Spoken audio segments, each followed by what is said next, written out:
Yes.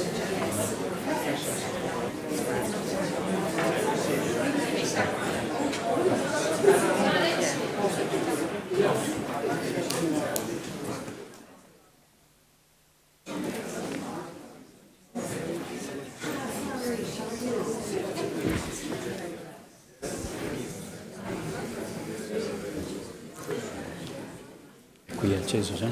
Sì, sì, certo.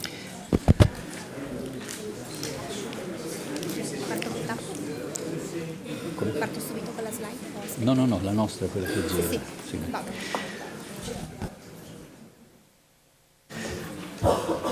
Distinguished Secretary of State Tokafondi, Distinguished Commissioner Jürgen Quinn, Distinguished Regional Minister De Santis, Distinguished Secretary of State Vela Olmo, distinguished guests, ladies and gentlemen, good morning to all of you and very, very welcome to the third European BioEconomy Stakeholders Conference, and very welcome to Torino. I'm Fabio Fava. It is a very special honor for me to chair this first session on behalf of the Italian presidency of the Council of the European Union, the main convener of the European Commission, which is the co-financing institution for this initiative. This new edition of the European Bioeconomy Stakeholders Conference series aims at bringing further the debate on how the bioeconomy can contribute to develop wealth and competitiveness in Europe, as well as face socio-economic challenges and at the global level. Two key concepts have been selected for this new edition of this conference. The first is from sectors to system, since creating a robust bioeconomy in Europe means developing an interconnected system where the actions of different public and private stakeholders integrate across a number of sectors. The second is for concept to reality, since the moment is ripe for implementation and for creating new value. The conference serves, therefore, also to promote a wider political commitment by consolidating the perception of the bioeconomy as a strategic priority for attaining growth and jobs in Europe.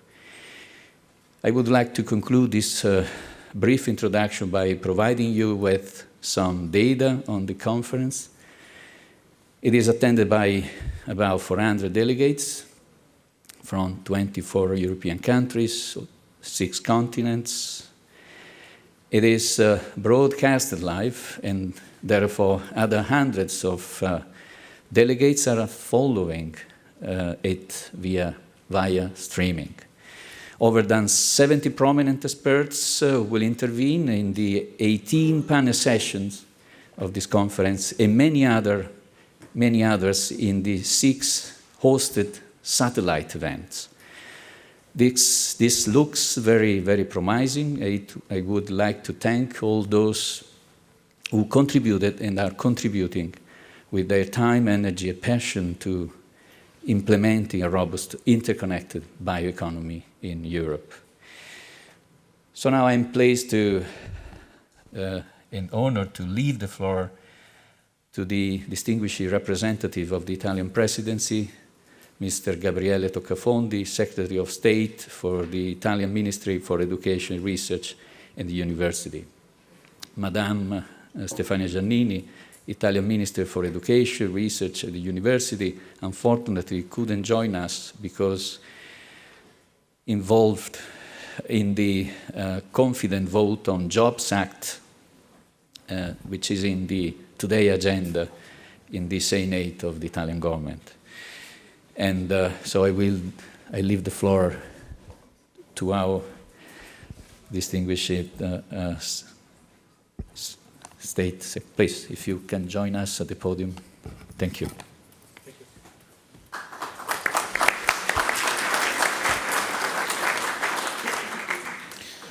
Thank you. Ladies and gentlemen, good morning. We are delighted and honored to host this third European BioEconomy Stakeholder Conference and to welcome you to Italy. I wish to extend a warm welcome to fellow delegates from the many countries present today. This conference is principally designed to identify and adopt further concrete action to develop the bioeconomy in Europe. It builds on the previous BioEconomy Stakeholders Conference, successfully held first in Copenhagen under the Danish presidency and then in Dublin under the Irish presidency. The bioeconomy encompasses the sustainable production of renewable biological resources and their conversion into food, feed, bio-based products, and bioenergy via innovative and efficient technologies. It offers opportunities and solutions to a number of prominent environmental and economic challenges, including climate change, energy and fuel security, resource efficiency. At the same time, it helps to keep Europe competitive, innovative and prosperous by offering an idea of economic growth which is sustainable, smart and inclusive, by creating new jobs and by meeting the needs of a growing population whilst protecting our environment and resource. The bioeconomy involves a large number of industries working in a variety of sectors, including agriculture and forestry, horticulture, fishery and aquaculture, the marine and maritime sector. It includes, naturally, food and drinks industry, but also wood, paper, leather, textile, chemical and pharmaceuticals industries, even part of the energy sector. Developing the bioeconomy means defining a common framework for a wide range of established and emerging policy areas at global, European, national and regional level, with need to share and adhere to his objectives. Today, the European bioeconomy is already worth more than 2 trillion euros annually and employs over 22 million people. It has the full potential to provide new opportunities to create growth and new jobs in rural, coastal and industrial areas in Europe. However, the sector calls for a more informed internal dialogue and an improved interaction and integration between the industrial sector connected, public and private stakeholders, exciting policies at both European and member states level. The overall aim of this conference is to foster such an integration by bringing together all the actors involved and enabling them to take further concrete action to build the European bioeconomy as an interconnected system. The conference should serve as a springboard for a wider political commitment to develop the bioeconomy across Europe by consolidating its perception as a strategic priority of the current scenario. We are very pleased that more than 400 delegates from 27 European member states and 4 continents are attending this conference. Participants represent all major Europe stakeholders of the sector along with associations of customers and end users. These and the conference sections specifically addressed to promote cooperation between sectors, actors and countries make me strongly convinced that this event will remarkably contribute to emplacement a robust interconnected bioeconomy in Europe. I'm thrilled that this event is taking place in Italy. Italy has a long tradition as well as significant potential in the main segment of bioeconomy. Agriculture, terrestrial livestock, and aquaculture altogether count over 600,000 employees and an overall annual turnover of about 27 billion euros. The food industry contributes with 400,000 jobs and 133 billion revenues per year. The forest, wood processing, and biorefinery activities contribute for another 700,000 employees and 30 billion marine and maritime sector, currently account of 800,000 jobs and an annual turnover of 14 billion. It also has a lively and vibrant research base, both within our university and research center and in our industries. This is a solid background, which is a promising precondition of the further development of the Italian and European bioeconomy. A common national strategy of the bioeconomy in harmony with and contributing to the priorities set by the European Commission will allow to better exploit the potential of each sector. It will produce positive impacts on the rural and coastal areas of the country in terms of job creation and productivity. It will also enable novel opportunities of local specialization and competitiveness of prominent industrial sectors like the chemical and textile ones, remarkably affected by the current economic crisis. Some action have already been taken. In order to push the cooperation between Italian companies and public research institutions, the Italian government promoted the establishment of 3 national technology clusters related on the bioeconomy, one on green chemistry, a second one on agri-food, and a third one on transportation and marine and maritime sector. They are working on innovative ideas and products. They are networking the industry, research, and the policy level. They are combining the local dimension of the bioeconomy with its wider breadth of outreach and impact at national, European, and international level in terms of increased competitiveness, as well as improved policies. Professor Calderini will refer more on this in this afternoon and will illustrate in more detail the whole strategy put in place by the Italian government for this important goal that we have committed to, that is boosting the bioeconomy in our country. Before closing, I wish to express my deep gratitude to the member of the Conference Advisory Board and to the representative of the European Commission for the outstanding work they did in the definition of a program of a conference. I also wish to thank the session chairs and speakers for being here today and tomorrow, and for bringing your excellent contribute to what is going to be a very high-level and inspiring discussion. Finally, I would like to express my gratitude to the Secretariat of the Italian Ministry, to the various offices of the European Commission, and to those who contribute to the organization of the conference, including the local hosts and sponsors, whom I thank for their support and kind hospitality. I wish the conference and you all great success and a very pleasant stay in Turin and in Italy. Thank you.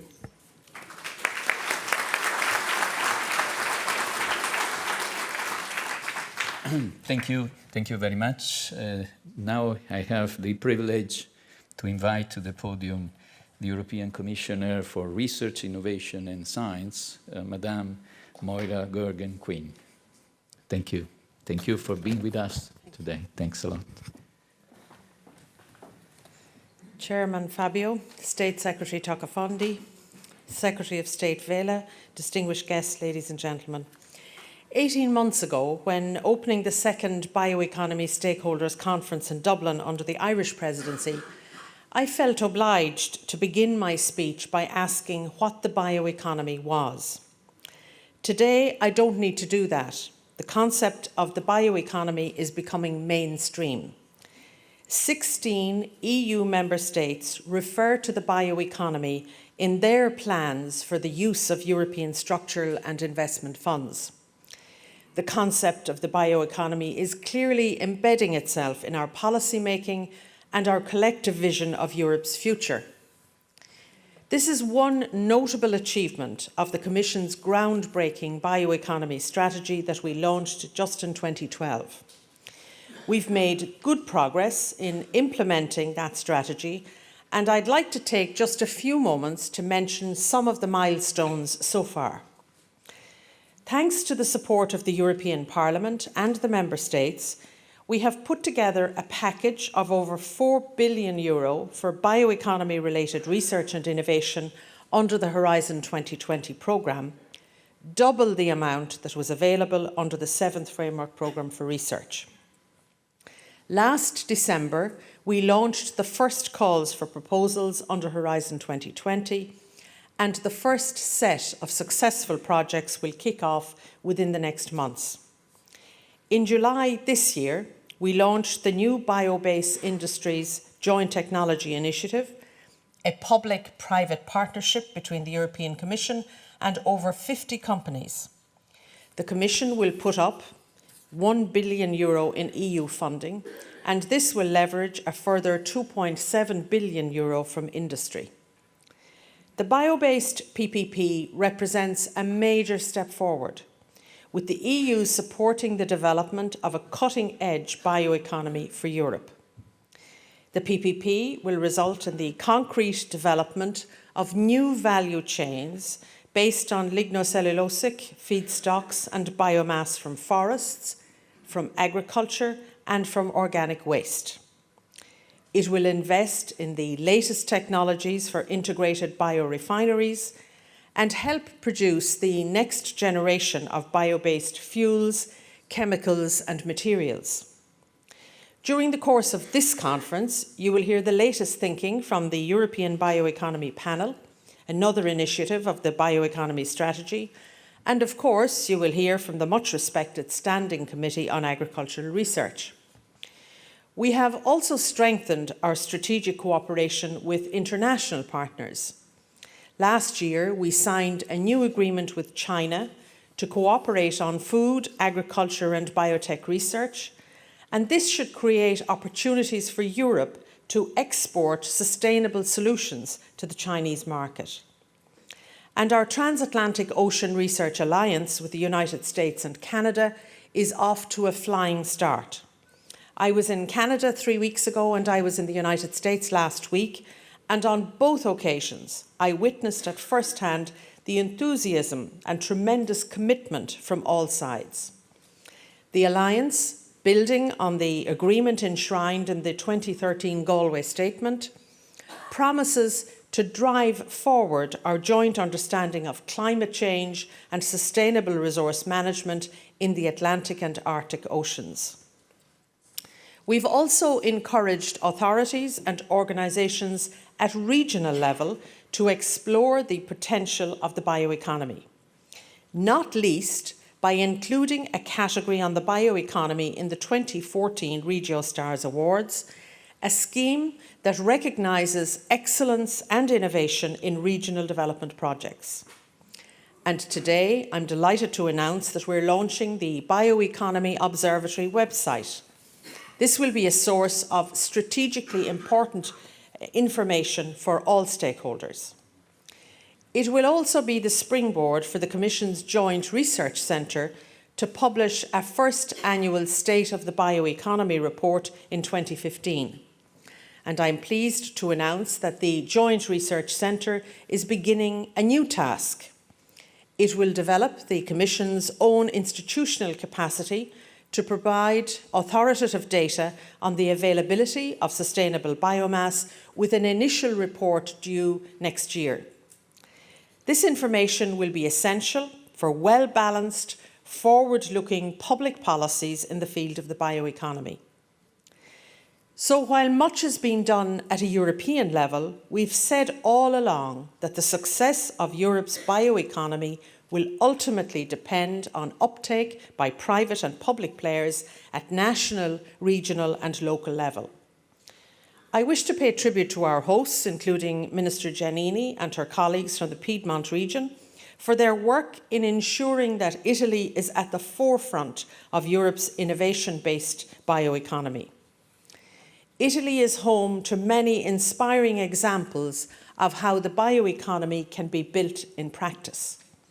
It is here in Piedmont, with the support from the regional authorities and from the European Union, that an abandoned industrial area has been converted into a state-of-the-art biorefinery, producing advanced biofuels from agricultural residues and crops grown on marginal land.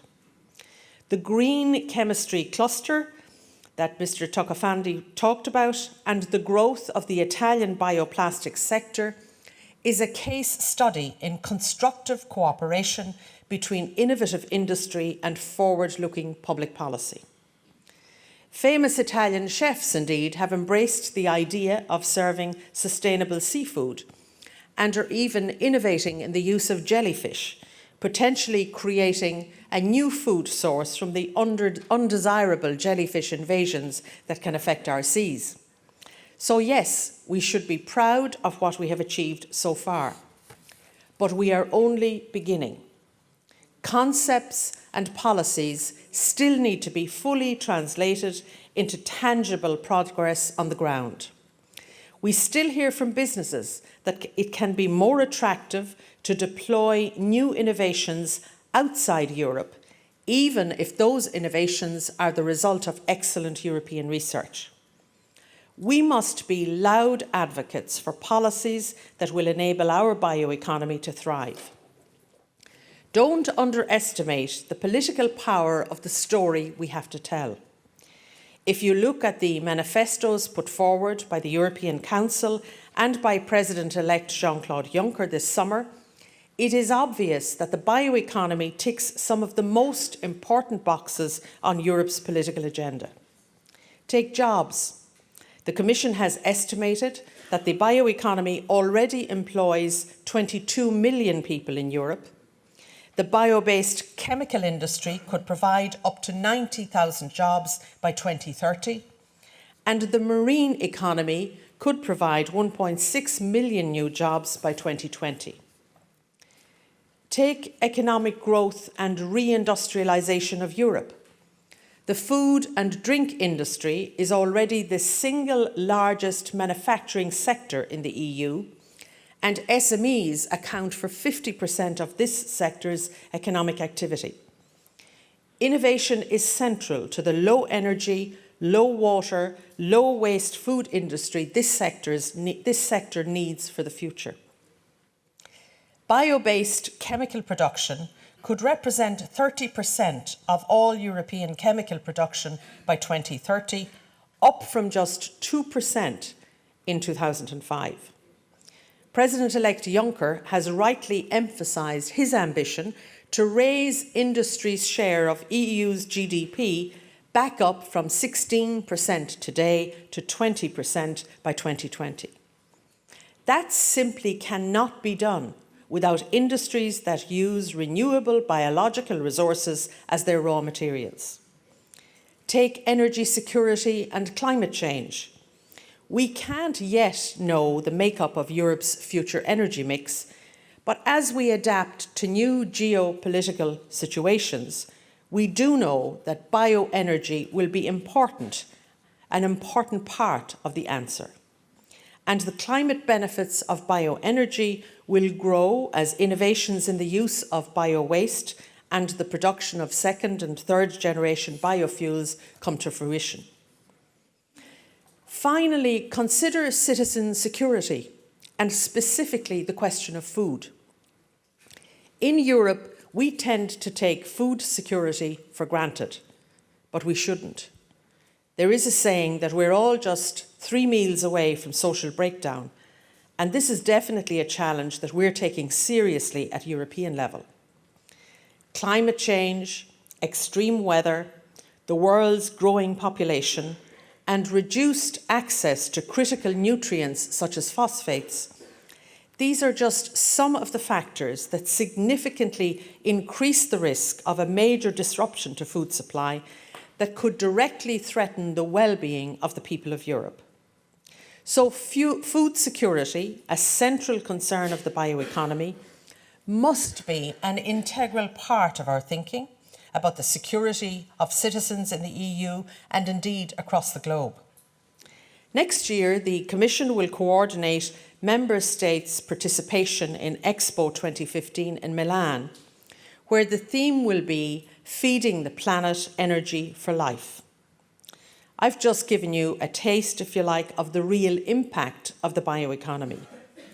In short, its importance to the future of Europe is beyond question. socially, environmentally, economically, and politically. Increasingly, we all understand the concept. The biggest challenge now is turning that concept into reality, as the title of this conference suggests. I'd like to mention some of the elements that will be important in reaching that reality. First, and most importantly, we need to keep a relentless focus on delivery. The new Bio-Based Industries Joint Technology Initiative will give the sector a real boost. Let's take advantage of that and build the infrastructure and develop the new value chains and products that will make the bioeconomy a reality. To ensure this can happen, policymakers must keep the market and framework conditions under constant review. Policy needs to encourage and foster investment. That means, among other things, an intensification of our work on certification and standards that support innovation in the bioeconomy. It also means more work to embed the concept of the bioeconomy in the public consciousness, to address the challenges of consumer awareness and acceptance. Second, the European bioeconomy must be fully inclusive. Policymakers, business people and other stakeholders from all member states must be on board. I mentioned at the beginning that 16 out of 28 member states refer to the bioeconomy in their plans for the use of EU structural and investment funds. That's good, but not good enough. All member states should get on board if they are to benefit from the bioeconomy. The elements of this conference focusing on the bioeconomy potential of the Mediterranean and Central and Eastern Europe have not been included randomly. Those sessions respond to a real political necessity. I believe the bioeconomy is central to Europe's economic future, and those member states that embrace it will have a huge advantage. Third, we need to build the bioeconomy at regional level. It's often at a regional level that investments are best planned and where we see the positive impacts of value chains and new employment opportunities. We all need to work hard to ensure that the financial resources of Horizon 2020 and the resources of EU structural and investment funds can be combined at regional level.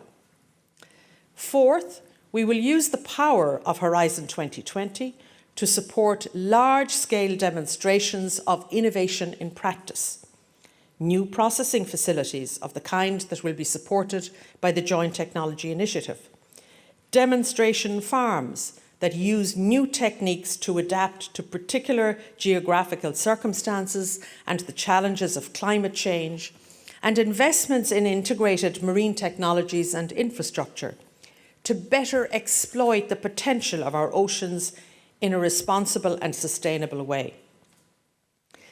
Somebody said to me after Horizon 2020 had been adopted, Horizon 2020 is a loan, not a gift. The European Commission, Member States and the European Parliament will all want to know what has been achieved, and you will have to be able to tell them. Large-scale demonstration actions should be part of the answer. I'd like to conclude by thanking all of you for your enthusiastic engagement and cooperation over the course of my mandate as European Commissioner for Research, Innovation and Science. The progress that we have made in the bioeconomy has been one of the highlights of my almost 5 years in office. I know that I can count on all of you to carry on this really critically important work. And I'm sure that I can sit at home or in some other part of the world and watch the bioeconomy take central stage in the European economic landscape over the coming years. Thank you.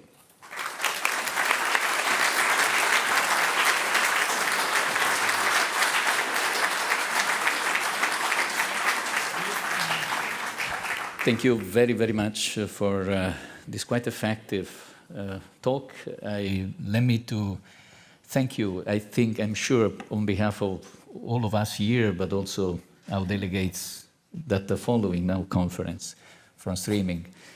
Let me thank you for the great job that you have done, the number of actions, absolutely non-common, that you put on place for boosting bioeconomy in Europe.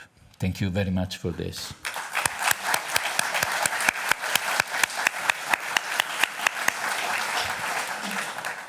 Thank you. I wish now to leave the floor to the Regional Minister for Research, Innovation, Industrial Development of the Piedmont region, Madame Giuseppina De Santis. It is for her welcome greetings. Thank you.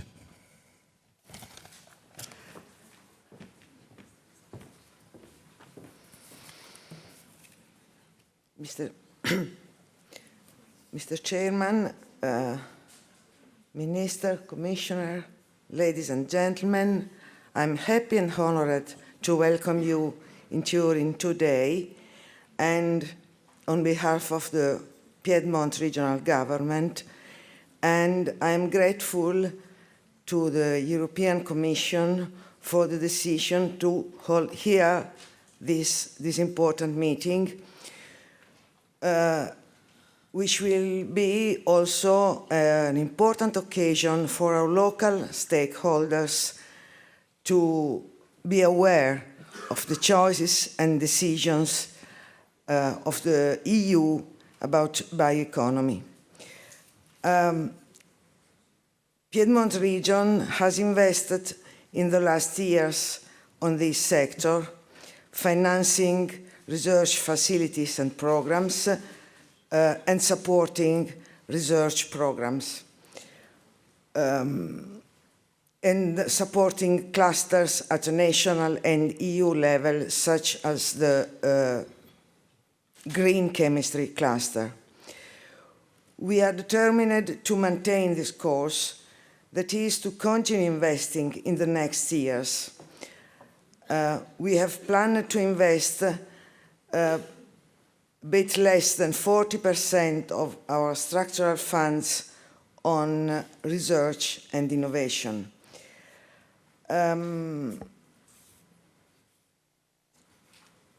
But we are aware that bioeconomy is about a clean environment, is about ecosystems, energy efficiency, but it is also about products, markets, jobs. In a word, bioeconomy is about growth. I prefer to be candid and openly assess not only our strengths, but also our weak points. Our strengths and our weak points in Piedmont, and in Piedmont as an Italian region. Here in Piedmont, we have great innovative enterprises. I know that some of their representatives are among your panelists. We have lots of innovative small enterprises. We have outstanding researchers. We have a thriving food and agricultural sector. But what we lack are proper R&D infrastructures, a developed and well-designed strategy at a national level. I hope that we will be able to put this in place in the next few months, because we need to focus our efforts, to focus our investments, so that resources, human resources, business resources, financial resources will not be dispersed among too much initiatives not coordinated. And in order to do so, we need a local strategy, but we need that this local strategy stay inside, within a national strategy and the EU strategy. I would like to say also that states and regional governments all over Europe pay for, by and large, healthcare, environment protection, subsidizing farming and farmers. And these kind of expenditures are much larger than the expenditure which is specifically dedicated to research and innovation. A big challenge of the future will be our ability to redirect part, at least, of these expenses in order to foster innovation as a trigger for, as a lever for growth and innovation, instead as how it happens, at least partly today in Italy, as a way for, pay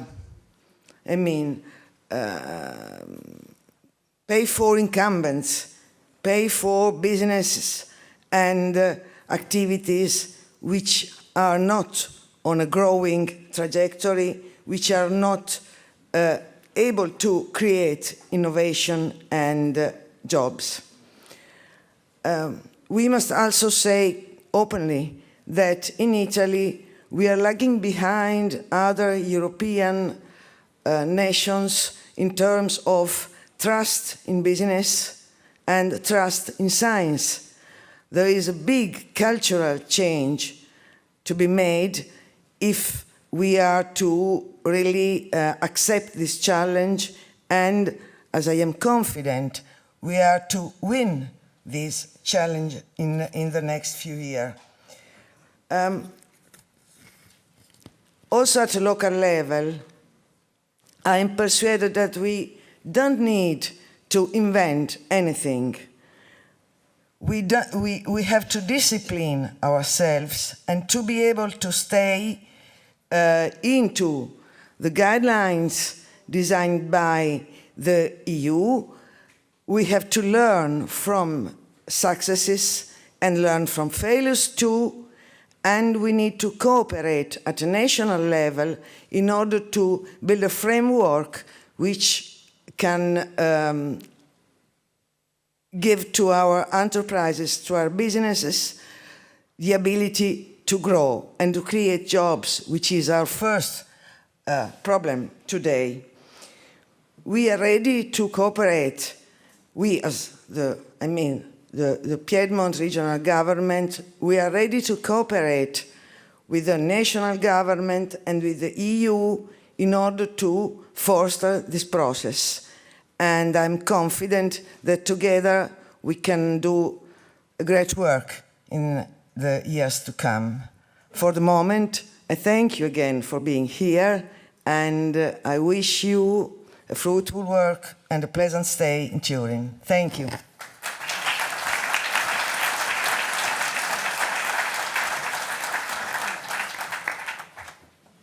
Thank you. Thank you very much. Sorry. Thanks. Now we move to the keynote speech of this opening session. The introductory talk will be delivered by the Distinguished Secretary of State for Research, Development and Innovation of the Spanish government, Madame Carmen Vela Olmo. Beside Secretary of State, Madame Vela Olmo is a prominent scientist in the biotech area. She has been managing director of an animal health company. She has covered important roles in the Spanish Society of Biotechnology, in the Spanish Association of Biotechnology Companies, at the European Federation of Biotechnology when I met her before 2010. And she has therefore a mindful point of view as a scientist, enterprise executive, a policymaker on how bioeconomy can contribute to the economic growth. We are very, very grateful she is sharing this with us. Thank you. Please continue.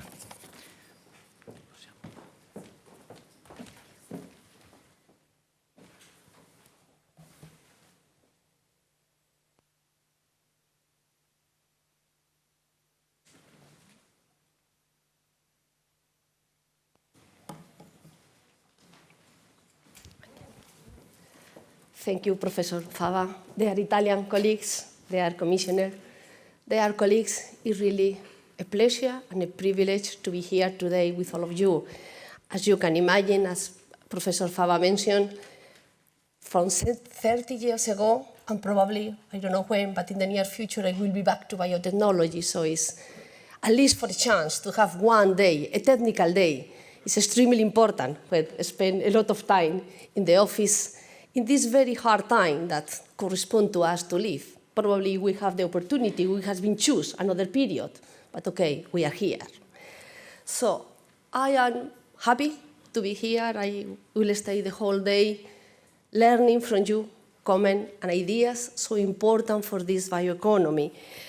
I think that it's very, very difficult to be innovative now talking about bioeconomy. There are a dozen of reports, thousands of pages. Other countries has been taking advantages from, Germany, the Netherlands has been already bioeconomy in their mind. So I will not try to be very innovative. So we have a lot of things that we already know. I would like to comment on you how we can be differential. This is extremely important. We have a context that in all the Europe, but we need to keep in mind that Europe is diverse. So I will comment to you how we are going to do, how we are working now in Spain, so how we can try to move ahead in this field. I think that it's important when the decision is becoming from the political perspective, you need to look for a balance. It's impossible, although now we are defining a strategy, a long-term strategy. The horizon is 2030, but we are defining today. So it's impossible to escape for the current situation. By now, in our country, the more important task for all of us is job creation. Job creation. So must be, and it is the basis of our bioeconomy strategy. Of course, job creation means economical growth. We are also facing a major problem. This is a global problem, but we particularly have some specific aspects on the climatic change mitigation. So it's also in our political perspective. We are very much worried about social perception. We comment with the Commissioner and the colleagues before entering this room. If we don't take care of the social perception, we will lose a major opportunity. And this is, of course, also differential and particular in each country. I must say that Spain is not particularly worried about social perception. Our citizens understand what it means, any change in agro-tech areas, but it's not the same in all the European countries. So I think that social perception should be like a background that we need to address since the beginning, in parallel with the technological advance. Of course, the policy or the policymaker, we need to facilitate the process, helping on innovation, funding, regional policy has been already commented by the representative of the Piemonte. So we need to work all together. It doesn't have no sense that the central government is going in one direction and the regional areas in a different one. And we have also a major problem that is making the opposite in the direction that we want to move, and it's the regulation. It's extremely important to have a very regulated market, but we need to take care because this is a step down many of the initiatives. This is make slowly some of the processes. So when we decide to work on the strategy, and later I will give you the rationale, we need to define the scope. And it's already, the bioeconomy is already described. Agri-food activities, forestry, transformation of organic bioproduct, marine, has been already mentioned. But we need to focus. It's mandatory that in this period, where we are trying to escape from the economical crisis, and I think that we are being successful, but still we are fighting for that, to keep in mind that we have not a huge budget. We need to focus in some activities where we can be productive, where we can become the subtitle of this conference, from concept to reality. So let me say that in such a how we define that our activities in bioeconomy will be 60% agri-food activities, 20% biomass, 20% will be forestry, and on top of that, water. Because I understand, and it's clear, that other countries, biomass, bioenergy is a must. They have land, they have water resources, they can use crops for energy production. It's not our case. And it's not our case at many other Mediterranean countries. We have not water resources. We cannot use water to produce bioenergy by now. Of course, that we are going to keep on ice. We are going to beginning to develop the technology, but using particularly bioresidues, waste, other kind of products. By now, we cannot focus on bioenergy. So our strategy will be by now in this proportion, but of course it's a flexible circumstances. We are having in front more than 15 years, and technology is going to change quite a lot. Biomass production, the use of new enzymes, new bacteria, it will be moved very quickly. So our percentage can also move. So the idea of flexibility, apart from the differential bioeconomy strategy, I think that's extremely important. So we could try to combine all these resources to bring to the bioeconomy that produce, has been already mentioned, competitiveness, new activities, new jobs, sustainability, and food security. So we have a very good idea. The Commissioner already knows when we describe our national strategy at the beginning of 2013, we always keep an eye on Horizon 2020. In our opinion, have no sense that with this major program in Europe, the member state strategies are not converging along this direction. And this is also very important and very helpful in the definition of the bioeconomy for us. It's a societal challenges, which we are paying a lot of attention. And it's clear, I think I will not take more of this point because you already know the bioeconomy is really a societal challenge. We are not thinking in a technology for just a group of people. We are trying to solve problems of the citizens, and which is, at the end of the day, the more important activity for science. Solve the problems of the citizen, make life much more easy to our people. So I think that this is extremely important, and in such a how bioeconomy could combine all the challenges, and it's really a societal challenge. Let me to give a look to the different perspective of bioeconomy. I think it's important, the economical one, the social one, and the legal one. In Spain, we have a sector. It's not so easy to say that we have a sector in biotechnology. It's hard, a country that has been rich biotechnology recently. So, but we already have a sector. We have more than 1,000 companies working on biotechnology, and we have even more related to biotechnology. We have more than 34,000 people working involved in this activity. 22,000 are researchers. And in companies, we have just a little more, around 10,000 people. The sector, according to the Spanish Association of Biotechnology Companies, is ASEBIO. The companies using biotechnology is 3,000. Even in this crisis, in this very hard moment for companies, has been increased, a moderate increase, but it's increasing. The employment is more than 200,000 people, still increase. I think it's one of the reduced sectors, this one, and agriculture, that has been increased the number of jobs in our country, and is moving a budget of 80,000 million euros, that also increase. Be responsible for the 7.8% of the GDP. When we ask to this company, which is the major bottleneck, which is the problem that companies are facing, as you can see, particularly capital access. The current situation, you cannot expect another thing. So we are building up in this situation, and people are really lacking of funding. But when you ask for info and technological access, human resources, disconnecting the value chain, lack of international marketing, lack of commercial distribution, this is not a problem. So for us, it's very encouraging this situation because we have a very important sector of biotech. We really don't need any additional technological support. We have already people, we have already activities, but the problem is the legal requirement, the funding, and time costs. I mean, this time to the market. This is a major concern for all our companies. When we have a look from the economical perspective to the agri-food sector in Spain, I think that I can say that has been one of the sectors that they survive better in the economical crisis, particularly for the export.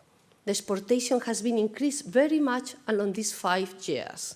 So they are responsible also the 5.3% of the GDP. They employ 70% of the total population, and we have close to 1 million farms.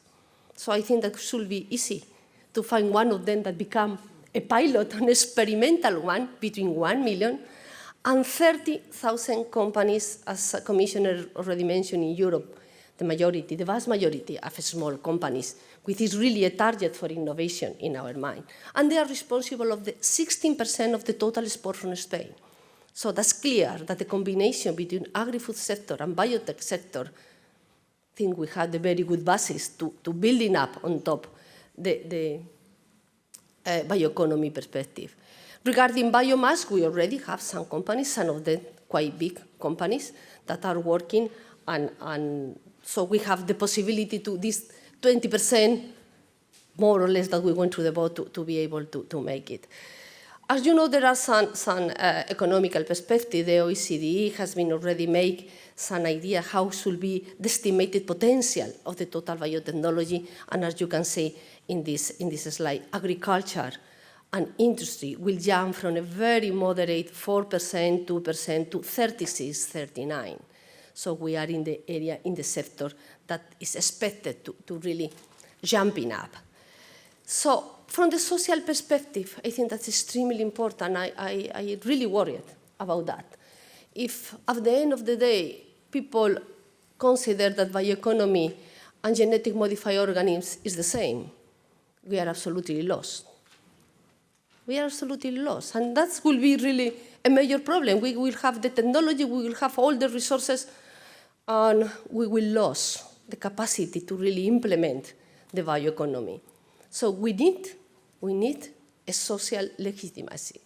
We need to really work with all levels. We need to work with companies, that's more easy, but we need to work with the farmer, with the people that is on the land. We need to work with the green. We need to work with everybody. At the same time, we are developing the technology that we are establishing the basis for the bioeconomy. The social must be the background, you know? Because at the beginning, even the word bioeconomy, it is well understood. So we need to have a lot of activities on teaching. And I will go back to this topic in my conclusion, but I think that this level, the European Commission, I know that they are working, of course, but I think that we need to work even more along this field. We need to define very clearly the role of genetically modified organisms. Extremely important. I know that it's painful to say that for this tribune, or for a person that is working in biotechnology the whole life, that understand and accept absolutely the genetic modified microorganisms, but society is society, and we cannot be blind and say we are in the right one and try to fight. We need to work together. And this is extremely important. And there are some topics like synthetic biology, nanotechnology, that we need to explain properly. We need, since the beginning, to explain that this that we are doing is good for the society. If not, if it's good, or society understands that it's good for companies, good for politicians, good for cluster or lobbies, we are lost again. So a major activity needs to be used.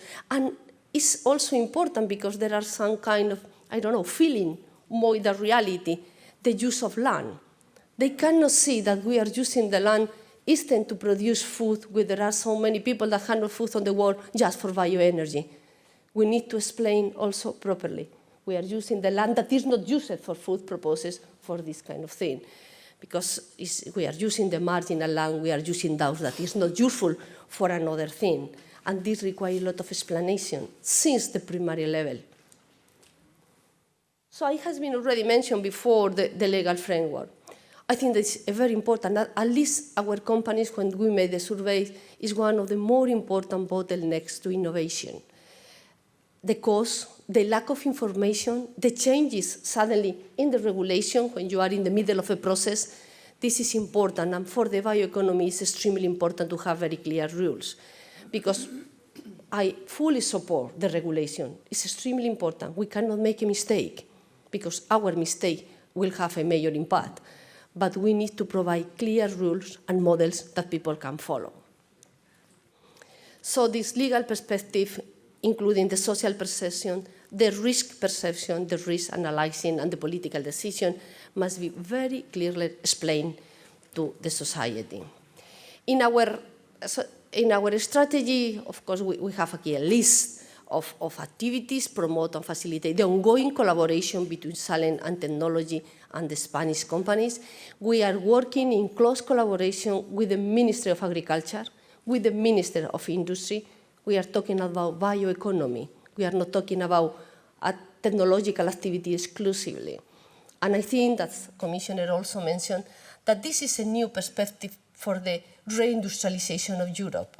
I think we are not going to begin again with a heavy industry. This is past time, but we need to look for new initiatives, and this is one of them. There is no doubt. We need also to facilitate and to promote the application of knowledge, this very good subtitle, From Concept to Reality. But we need to identify constraints, particular constraints, I mean those that is included in our legislation, but also that are external. Integrate all tools supporting the generation tools and his transformation on technologies and services and products that can go to the market, and facilitate knowledge and acceptance of the bioeconomy by society. This is our program. We are now in a working group, has finalized from the State Secretary of Research, but we don't want to have a program from the State Secretary of Research. This is a country program. Should be involved all the industries, all the administration, different ministers, and we are doing on that. And I think that is extremely important to be all involved. In no way just only will cover some sectorial and some interests, but we will planning to launch the strategy on May 2015, and we have just only 15 years to be able to satisfy it. So let me just to finalize with some ideas and some conclusion. I think that we are on the right way. Bioeconomy is a potential, very clear potential job creation. So that means competitiveness, that means quality of life, that means that Europe will be a better country with this kind of activities. But we need, and we have, major constraints. We need to keep in mind the diversity of the member states. We need to define a framework with all the players can move freely with differential activities. We cannot cut the same program. We need to distribute. We need to take care in all the initiatives, the joint undertaking, the PPP, that this diversity is a must, is a value, is another value for Europe. Not all countries need to run the same strategy, the same line, but not the same strategy. This is extremely important, and I think, and also we need individually, each member state made our activities, but I think the European Commission have a crucial, a central role in the social perception and in the legal advice about the situation. And I think that if we work together, and it's clear, and it's for me even more clear, that if we are able to work together, definitively we will launch, not only launch on the paper, we launch on the reality, this kind of bioeconomy for Europe that definitively we need. Thank you so much.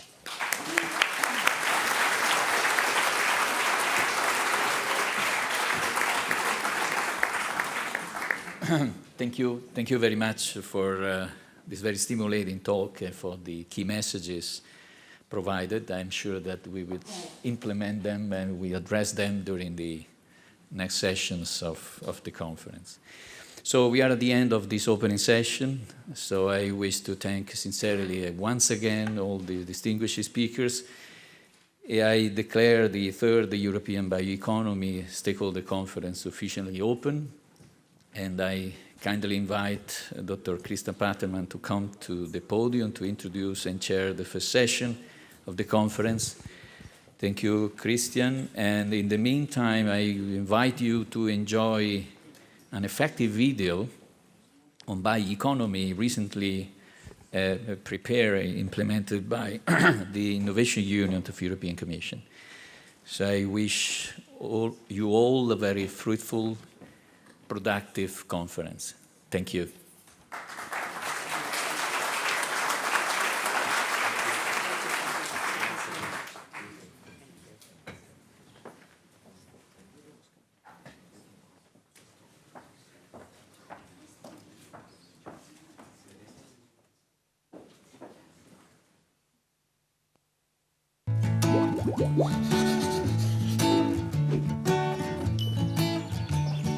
This is Ben. He likes nature, plants and animals, the seaside and fossils. Ben knows that we depend upon fossil fuels for all kinds of things. For energy, making plastics, textiles and chemicals, and even for producing food. Ben also knows that we might run out of fossil fuels because they are non-renewable, unsustainable resources. Plants, on the other hand, can be grown, harvested and used more efficiently. They are renewable, sustainable resources.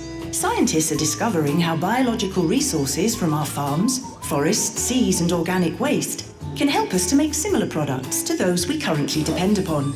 These products from nature have created what we now call a bioeconomy, a circular economy, producing bio-based products that can often be replaced in a sustainable cycle.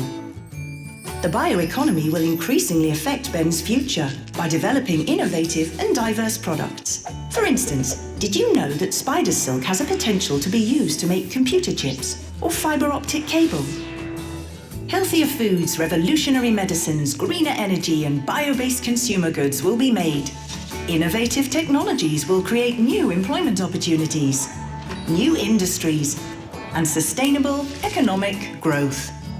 The bioeconomy starts here, by changing the way we think, creating a brighter future full of natural, bio-based solutions. Be part of the European bioeconomy.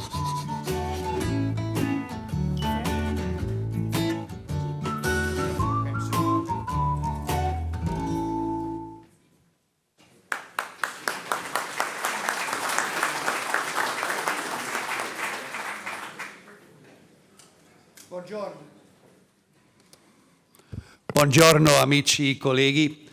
Very good morning, and the bioeconomy starts here. We are going to start now. Very welcome to Torino on behalf of the Italian government and the European Commission.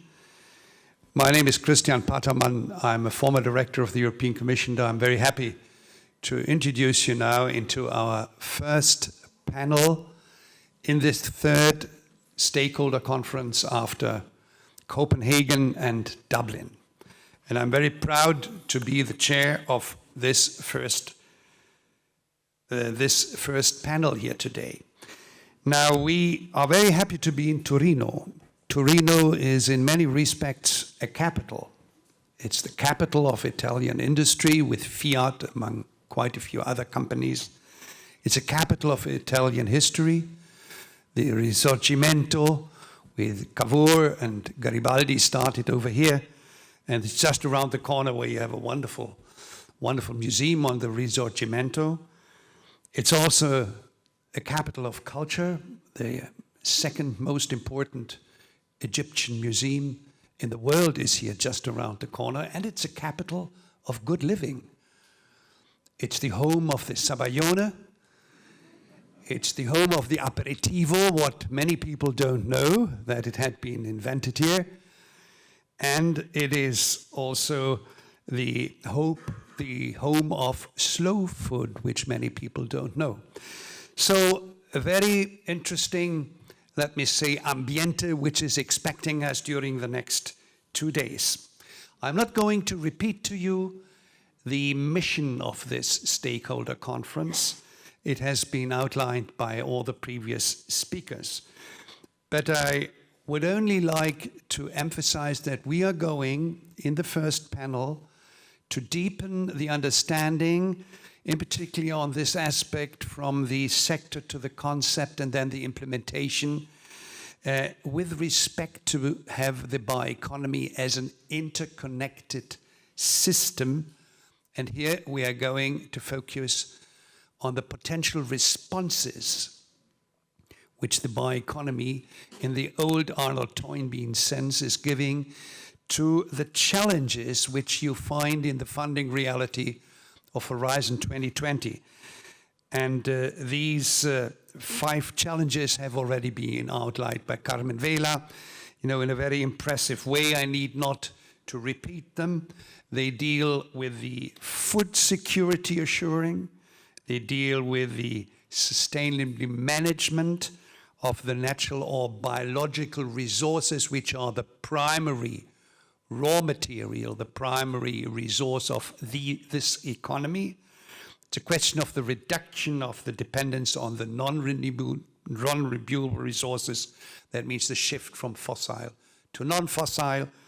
Then the mitigation and adaptation to climate change, something which I think really needs a deep and good dialogue with these different communities of climate change and bioeconomy.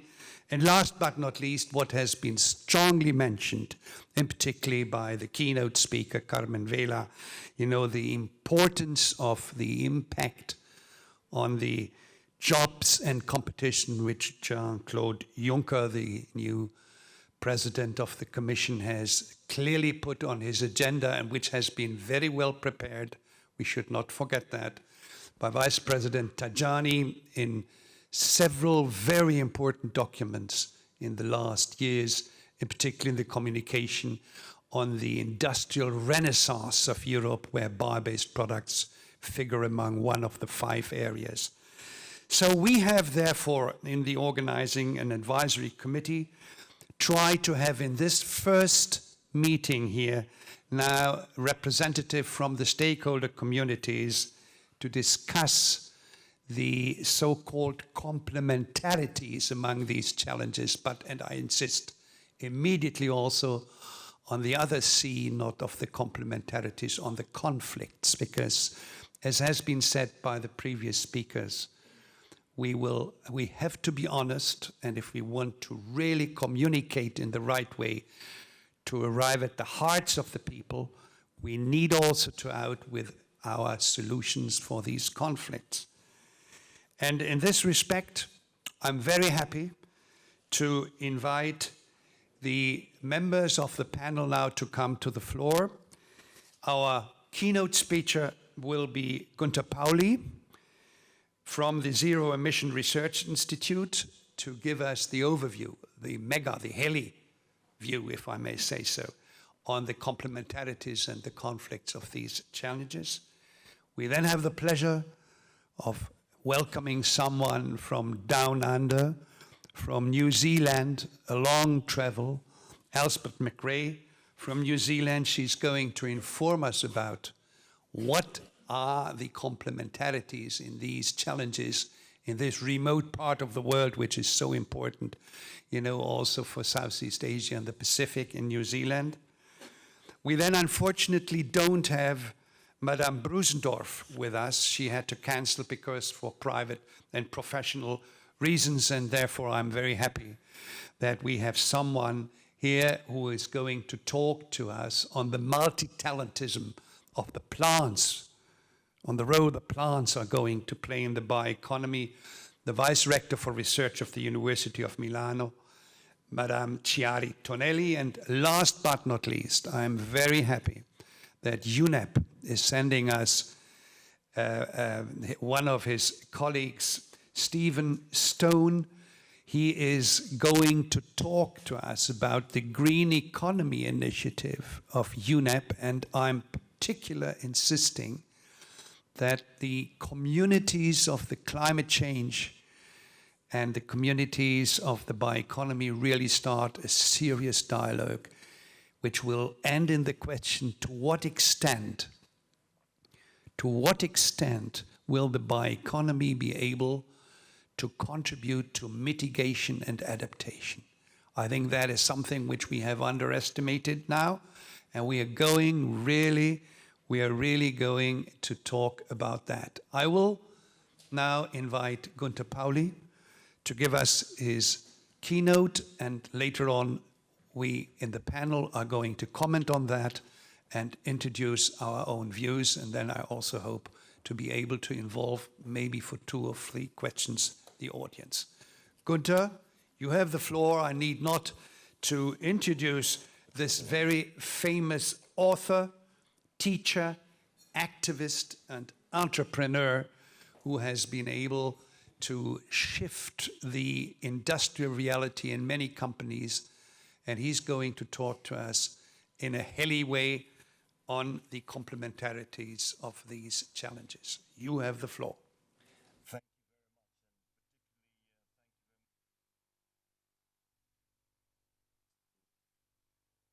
Role I'm to play to provide a helicopter view. Sometimes it does seem that I'm spending more time in the air than with my feet on the ground, but indeed I do try to land sometimes with both feet at the same time, which is not always working. I just want to invite you to look at these gorgeous pictures of the vortices that in nature are produced very naturally. And I just want to submit to you that the bio-based economy still has to submit itself to the laws of physics and geometry. I'm not going to go into details of it, but bio-based economy, this is my son of 6 months old. He's sleeping in a silk bed that is made with a frame out of bamboo, which doesn't use any metals nor any glues. And thanks to the silkworms that have been working for 6 months on covering his little bed, the silkworms provide an environment that is indeed free of fungus and free of bacteria. And that is why raw silk was so much appreciated in ancient histories. I have 6 offsprings in my life. My chromosomes weren't capable of producing girls, so I adopted a girl. I think it's nevertheless important. I try to look at the reality of life through the eyes of my children. And I tell you, your life looks different when you take the time to take a step back from your hard decisions and look at it as if you were a child. And if I'm going to present you 5 projects this morning which have been implemented, idea to reality, and which are systemic, don't ever think that I did that on my own. Please. This is all the result of a team. This is the result of people collaborating. This is people leading, some of them criticizing me, sometimes me giving others a kick in the you-know-what. My rise to fame, perhaps in 1992, coming and being invited to the World Conference in Rio, was that I had constructed this first biofactory, a factory made out of wood, with a grass roof. Now, the reason why I put up the grass roof was, of course, I was manufacturing biodegradable cleaning products, and I wanted to send a message. But at the same time, the roof was my biological wastewater treatment plant. Since the space and the industrial estate I was building the factory was too expensive to have a biodegradable, bio-based water treatment, I decided to put it on the roof. I took 3% of the market share without advertising, because I didn't believe we have to brainwash women that they can wash whiter than white with products. I thought this was my market, my mark on the road. Even though I had a biodegradable product from renewable resources, it was not sustainable. And it was a hard lesson for me that, yes, indeed, while I was cleaning up the rivers in Europe, I was destroying the habitat of the orangutan in Indonesia, since my biodegradability depended on palm oil. Now, how can I reconcile being green in Europe and destroy rainforest in Indonesia? You cannot. So I needed a new competitive business model. And what I'm going to talk about is really how can we generate jobs? How can we have multiple benefits for society and for business while having a strong competitive position? And I'm going to take you to Colombia, where my first very large-scale bio-based project was implemented. We're in the Vichada. That means we're on the area which has been converted into a savanna by our dear Spanish friends hundreds of years ago. Because cattle farming went in, and as cattle farming moved in, forests had to go. That's nothing new. That has been going on for hundreds of years. Now, I stood here in 1984 in a Club of Rome meeting, and we imagined, could we ever regenerate the rainforest that once stood here? Now, the science told us that forget it, because the pH of the soil is too low and there is no soil anymore. Well, If you talk to an economist who has an MBA, science doesn't always make a lot of sense. But if we as business people believe something is possible, we may even be prepared to finance the new science and create new realities. Today, fast forward 30 years, we have regenerated a biodiverse rainforest, starting with a pioneer species of a pine, a Caribbean pine. Today, we have over 300 plant species that have come back. But that costs money. I have created 12 companies in my life, and 2 went bankrupt. I do know we need cash flow. Otherwise, you're just depending on subsidies. We found a unique combination of mycorrhizal fungi with the biosphere there. And thanks to the symbiotic relationship with the mycorrhizal fungi, we created the largest 8,000-hectare mycorrhizal fungi pioneer project. And of course, it worked. It worked, and we start tapping the trees. Now, it worked when you start tapping the trees. You actually have the local processing of the resin from the trees, and we process it simply by using steam into colophon, which is for the paint industry, and into turpentine. The turpentine today is used as fuel for 10,000 vehicles in the area. We do not do fuel from corn. We do it tapping the tree. We have the capital invested in the tree, and our interest is the turpentine and the colophon, and we will have it forever. That's the bioeconomy. It works. Now, how many trees do you have in Europe that would be able to give the resins? We've been told it's not competitive anymore. Why? Because you only look at one cash flow. The bio-based economy gives you the opportunity to generate multiple cash flows. Now, from a business, that means investment. From society, that means societal benefits. We have the factory created right there where the forest is, and people told us we would not be able to compete. We outcompete the Chinese on colophon. We outcompete. Why? Because we have multiple cash flows. We don't focus on what Harvard Business has been prescribing us to focus on one product with one competence. We have to go beyond it. And this is our cars. We have an amazing agreement with General Motors because our turpentine that we produce can be used both in diesel engines and in gasoline engines, both. We don't need that double economy of 2 types of fuels. I was yesterday in Baden-Württemberg, and I was there with the local government. Now, Baden-Württemberg, that is Mercedes-Benz. Now, they're testing it. They couldn't believe you can do with turpentine. Now, if we want to regenerate the forests in Europe, don't think cutting them down. Think of using them. But the beauty is that if you do generate a forest, you immediately get water. Now, water is top priority for life. We need to regenerate water. We generate so much water by changing the surface temperature, the physics, because now we have the shade, we have 10% more rainfall. I'm not a rainmaker, but we have 10% rainfall because the physics are predictable. You have a soil that is 10 to 12 degrees lower, you have more rain. That's the way it is. Now we have water. Now we had, by Colombian law, put the water into PET bottles. We didn't like the PET bottles. So you see what kind of a design we gave to the PET bottle. It looks like Lego. And these bottles are afterwards used to build houses. But we have a sole transport in this area where there are hardly any roads and infrastructure, the bicycle. Now, if people drink 3 liters of water a day, and they ride the bicycle for 20 kilometers a day, what do you get? Healthy people. You get healthy people, and when you get healthy people, then you have a hospital without patients.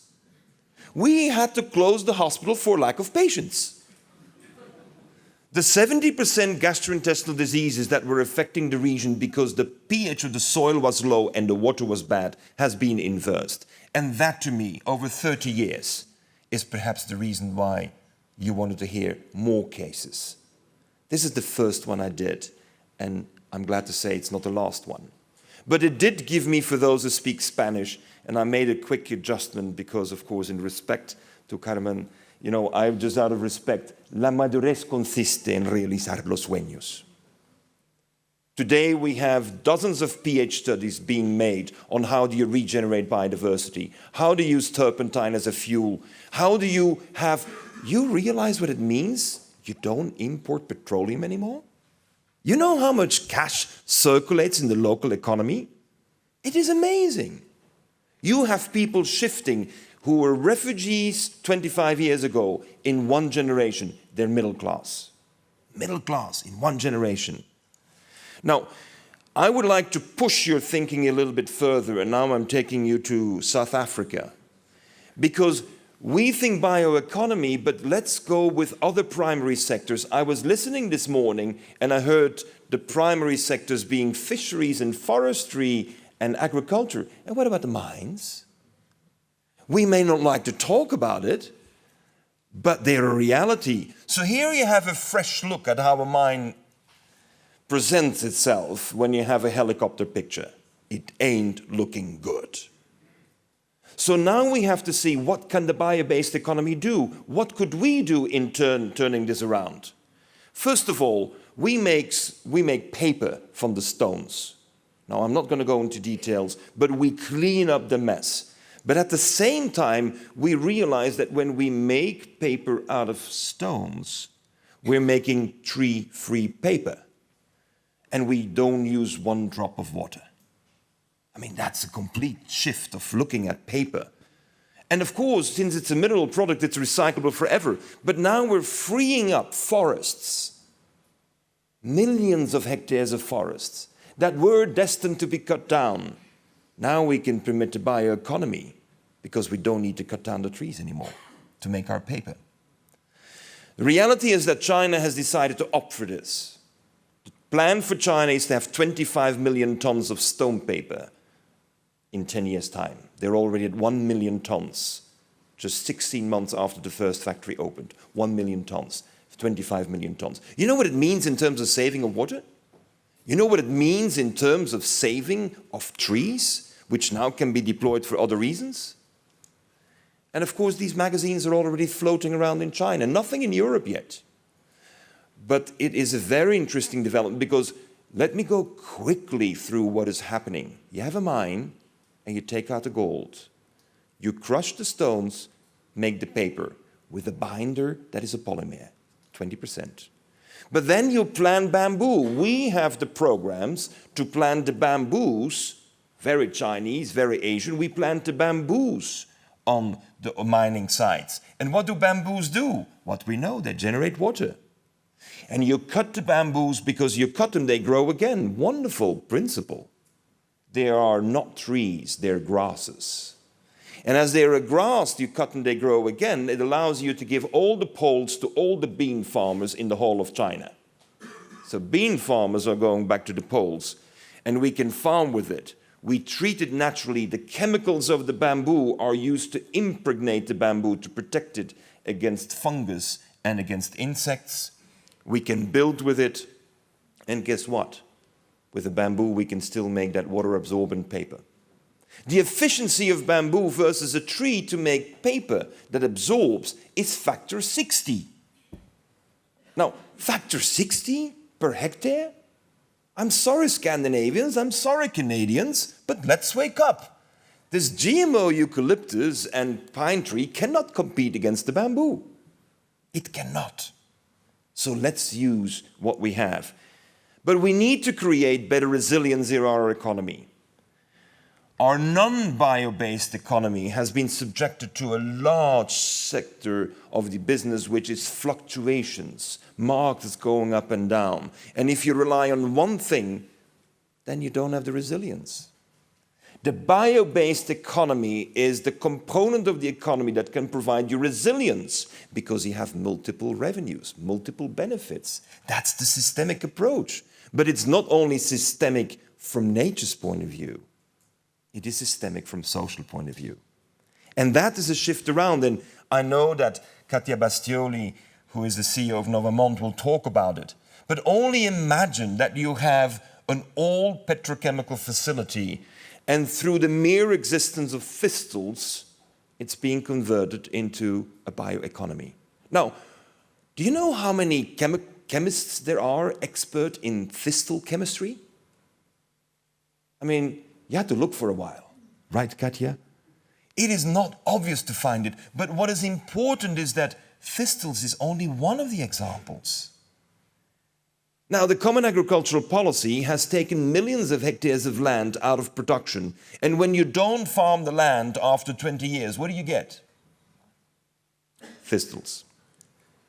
So there is a great opportunity to tackle a lot of the issues that we are facing with Europe, like this incredible stupidity of continuing to use 100 billion plastic bags. Excuse me? I hope this Juncker, new president and commission, etc., will finally get their heads around and ban those plastic bags that are being thrown away. I've never seen such a blindness, or should I say, such a good lobby of the ones who sell the plastic bags. We need to look at the reality and say we can substitute a lot with available resources, but permit me to submit, don't compete with food. We should not be competing with food. The beauty it is that if you extract the biochemicals, and let's call them just chemicals instead of just biochemicals, they're chemicals, then your rest product is very likely to be feed for animals, and you're very likely going to find in anything biological something like bacterial enzymes which could be used for cheese making. Slow food likes that. I adore Carlo Petrini and his team. Now, this is how it looks like. This is a facility that's been converted, but what I would like to impress you on is with one word. This is creating resilience in the economy. And we have not seen how an economy that is resilient, thanks to this shift to bio-based, is going to allow us to tackle quite a few issues in parallel. Yes, we need to reconnect agriculture and industry. And the Thistle and Matrica Novamont is one outstanding example. But we need to go a little bit beyond. And here, in the area of Lavazza and the country of Ili, let's talk about coffee. I mean, I know we're all desperate for a cup of coffee, like me probably. But, you know, we need that cup of coffee. Now, what do we do with coffee?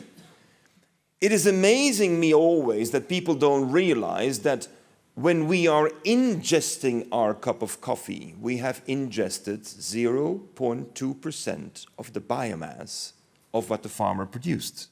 0.2%. I mean, could we have a more wasteful behavior in consumption? Yes, there is one, tea drinking. Because the tea drinkers only consume 0.1%. But can you imagine that we think this is normal and we don't develop a bio-based coffee industry? And you may think this is very far-fetched, but I'm a man of words and a man of action. First of all, we grow mushrooms on coffee.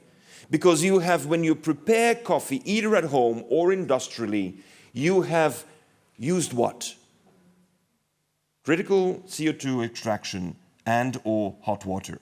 That means you sterilized it. And what do you do when you have sterilized fibers? Grow mushrooms. Basically, we've eliminated 80% of the energy consumption of mushroom farming by simply using a very high-quality fiber. And that high-quality fiber is a mushroom. Now, when my daughter Chido is in Africa, she's from Zimbabwe, and talks to women in the coffee fields and tells them that with the waste of the coffee they can grow food within 2 weeks, these women, they get up, they sing, they dance, and they do it. You know what the Europeans want? A feasibility study. We want feasibility studies. You know, how is it ever possible that something that is so obvious, now it is so obvious, I'll prove it to you, my son can do it. My son of 3 started farming his own mushrooms. Now, when you have a child at the age of 3 farming his own mushrooms, you don't have to convince him about the bio-based economy. He's using mama's coffee waste with some straw, and he's harvesting every day. Now, that is how far we have to go. We drink the cup of coffee, we farm the mushrooms. Now, when you have the waste of the coffee, then you have amino acid-rich substrates. Now, you're not going to give that to compost. I mean, when you have a 23, 26% concentration of essential amino acids, you give it to your chickens. If you don't have chickens, give it to your dog or your cat. You know how much you pay for your cat food and your dog food in the city? Now, we have this already implemented in the city of Paris. The mayor Hidalgo has approved this to be expanded. We have this in Rotterdam. We have this in Sydney, in Mexico City, in San Francisco. Not yet in Torino. We can wear it. Sorry about that. This is textile with coffee. Now, I tell you, why is it so important to have textiles with coffee? Because the coffee farmer, with your with your fair trade and with your bio-based desire to buy coffee, you pay 30% more. That means he's getting now $600 a ton. We can include coffee into textiles. It absorbs the odors, as coffee does. It absorbs the odors, it protects you against UV, and it makes the textile, which is synthetic with PET bottles recycled, it makes the textile hydrophilic. It means you don't feel wet when you're jogging. Now that, in chemical terms for a textile manufacturer, represents a product that will easily be $2,000 to $3,000 a ton. Now the farmer can get for his waste $1,500 a ton. That's what makes the difference. You make that bioeconomy viable because you compete with functional chemicals straight into the market of the textiles and you revive it. We can put it in nylon 6, in carpets. We can put it into insulation material combined with MDI for refrigerators. The refrigerator absorbs the smells in the fridge thanks to coffee. It's a physical effect. It's not a chemical reaction. And you can blend it into paints. Now, have you ever thought about coffee as an ingredient for paint? An ingredient for insulation? An ingredient for textiles? For carpets? The result is that we can secure, for the farmers that are involved in the cooperative, a factor 4 in increase in revenue without subsidies. There's no subsidy involved. The market pays. But how many coffee experts in chemistry are there? Not to drink the coffee, but to convert the 99.8% we don't use into something of high use. It means we can grow the economy with a factor 500. We don't hear that lately. We hear resource efficiency factor 4, factor 5, factor 10, but factor 500? Yes. Because the coffee economy is 9 million tons of waste. Now, 9 million tons is 9 million tons of mushrooms. At the present market today, that's a value of 90 billion euros. Por favor. Why do you need a feasibility study? This is my partnership with Timberland. Timberland has signed up. The soles in the shoes of Timberland are going to be 20% coffee. Of course, you want to kick off your shoes and not be embarrassed. So we need to go from a sector to a system. It is such an important proposal. It is not about one, but I'm going to annoy you with fisheries. And I'm sorry about that. But fisheries in Europe are in an urgent need for rethinking. Now, there's something very strange in the Europeans, particularly the Scandinavians. They like to eat this. Löjrom. Kalixlöjrom. Anyone from Sweden here? I'm sure you're not putting up your hand now. Because normally you don't eat it in small spoons. Normally you eat it like this. Big pack on your toast, and you love it. But let me show you this. This is what happens. We're a cultural phenomenon as a human species, and as a cultural phenomenon we've been fishing for 6,000 years. But let me tell you, how sustainable is fishing when you fish the females with eggs and you kill them? It's not about quota. It's about having a model of fishing that is totally outdated with the ecosystem. And with our appetite for fish, we just never can continue doing it this way. And we should learn from the whales. Yes, a little bit of biomimetics, please. Because the whales, they have learned how to fish with air bubbles. So do the dolphins. And so when they release the air bubbles, The size of the air bubble catches the small ones and never the heavy ones with a belly full of eggs. Smart. I mean, this is amazingly smart. So the dolphins, when you see them eating all the fish, don't worry, they don't eat the females with eggs. Because the females with eggs were heavier and they let the bubbles go through. Physics. Simple physics. So we have engaged with a team to design the new fishing boats. Now, this is bio-based economy. Fishing boats that allow us to have a catamaran which releases 15 meters down under the ship, air bubbles. The air bubbles bring up the fish, but we haven't yet learned how to do it so the females don't get caught. So we're still catching the females. We put the females and all the other ones into the catamaran in 4 degrees Celsius water. And then we let them go through an echographics, a high-speed echographic. And every female with eggs back in the water. You know what it means? The trials that we've been able to run, it means that in 2 years' time, you're back at your fish stock levels of 1960. Of course. I mean, a sunfish has 300 million eggs in her ovaries. A soulfish has 25,000 fishes in the ovaries. And we catch them and we kill them and we eat them and we think it's delicious. I hope you change your appetite. But what is important is this is including a whole range of new technologies. BMW Oracle is supplying some of the technology for the fixed sails. They won America's Cup. They know how to do this. And here comes sustainable fisheries. It's boat design. It's optimizing fixed sails. It's mapping with currents and winds. It's matching bubble size with species. It's bubble release mechanisms. It's high-speed echographics. It's woke recovery from power. It generates jobs. It eliminates drinking water because we do not need to do so much of the water anymore as before. We have only renewable power. That means these boats have no more diesel engines. Of course, because you don't have to pull the nets anymore that are 2 kilometers long. You don't need that torque. You don't need to have the compressors anymore to put the fish in minus 17.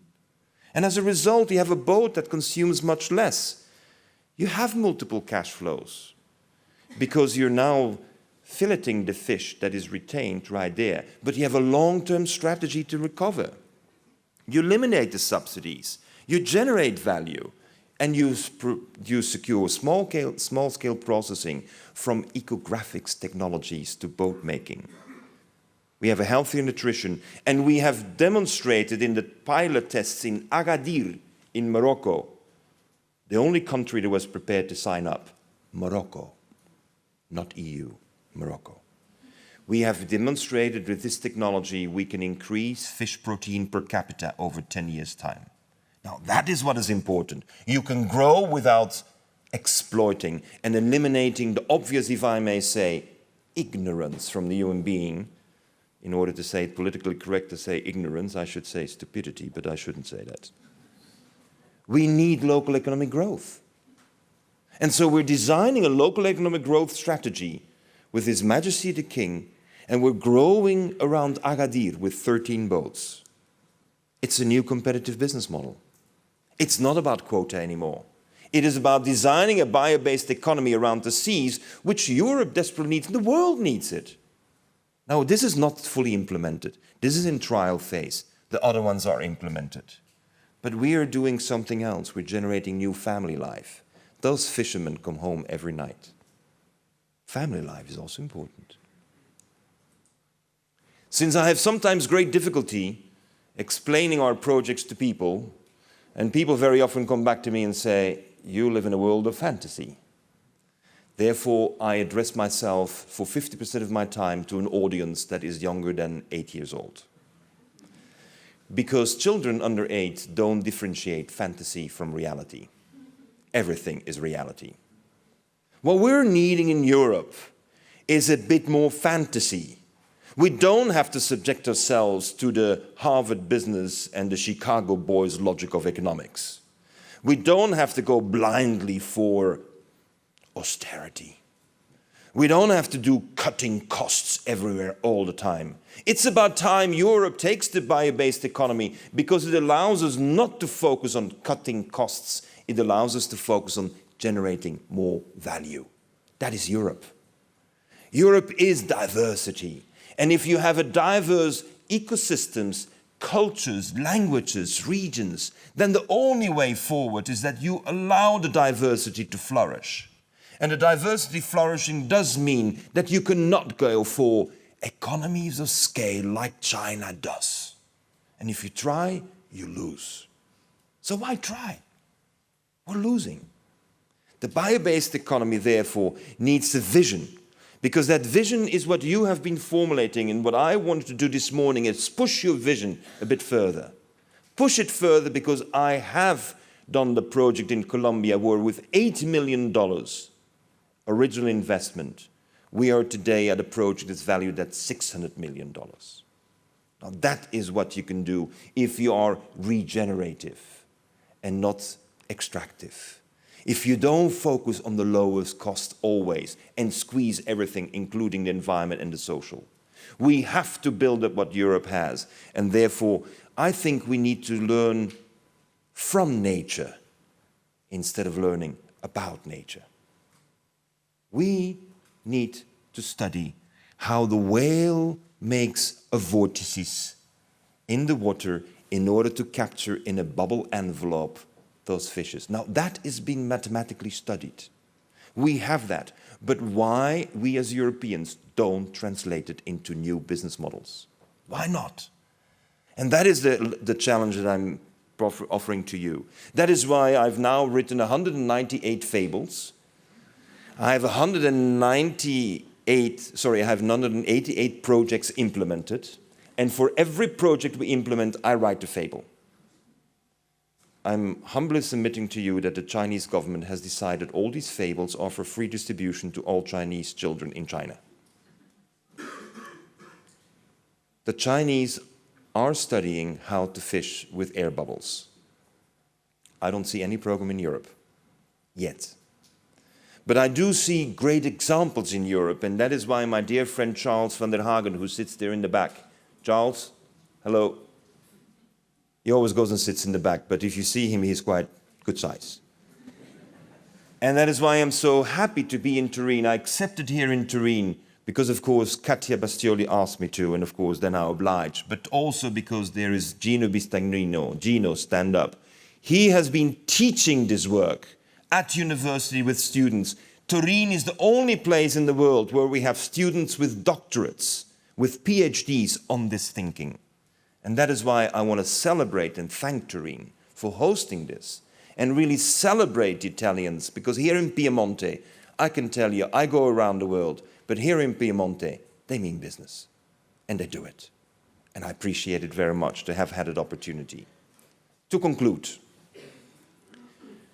when we look at the apple, very symbolically, we know how the apple falls down from the tree, right? You don't need to Google it, but if you do like to Google it, Google apples falling down from the trees, and you find millions of websites.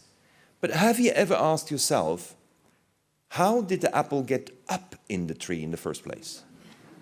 Defying the law of gravity. Unfortunately, when you Google that, you will have blank response. Google doesn't know how the apple got up in the tree. Now, bio-based economy is therefore systemic. It's not enough to know how the apple comes down. You need to know how the apple got up in the first place. And that's the basis of systemic thinking. And that's why I also accepted to be here, because I know your program was from sector to system.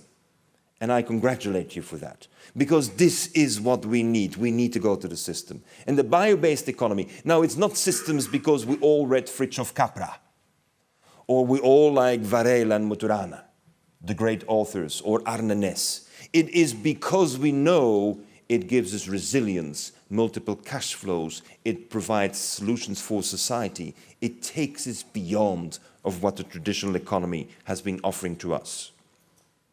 I was fortunate to summarize it in a report to the Club of Rome, of which I'm a member, And therefore I must remind you also, the founder of the Club of Rome came from Turin, Aurelio Peccei.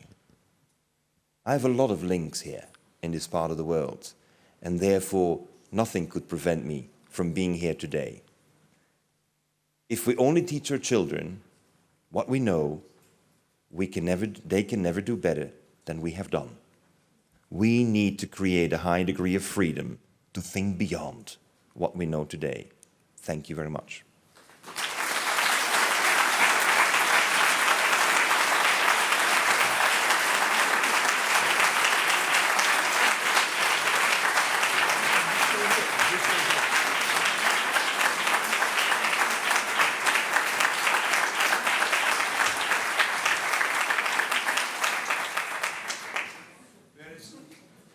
There is only one word to say, wow.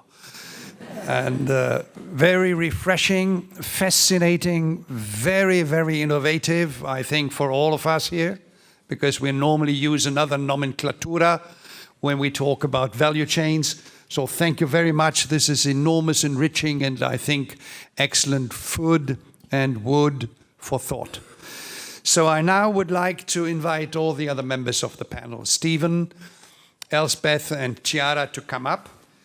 And as I just outlined to you, I'm going to give the floor to our panelists for a few moments each in order to comment on what you just heard and also to introduce from their own perspective what I just described before. I'm going to start with the lady which made the longest travel coming here, Elspeth McRae from New Zealand. Elspeth is very close to the European Union.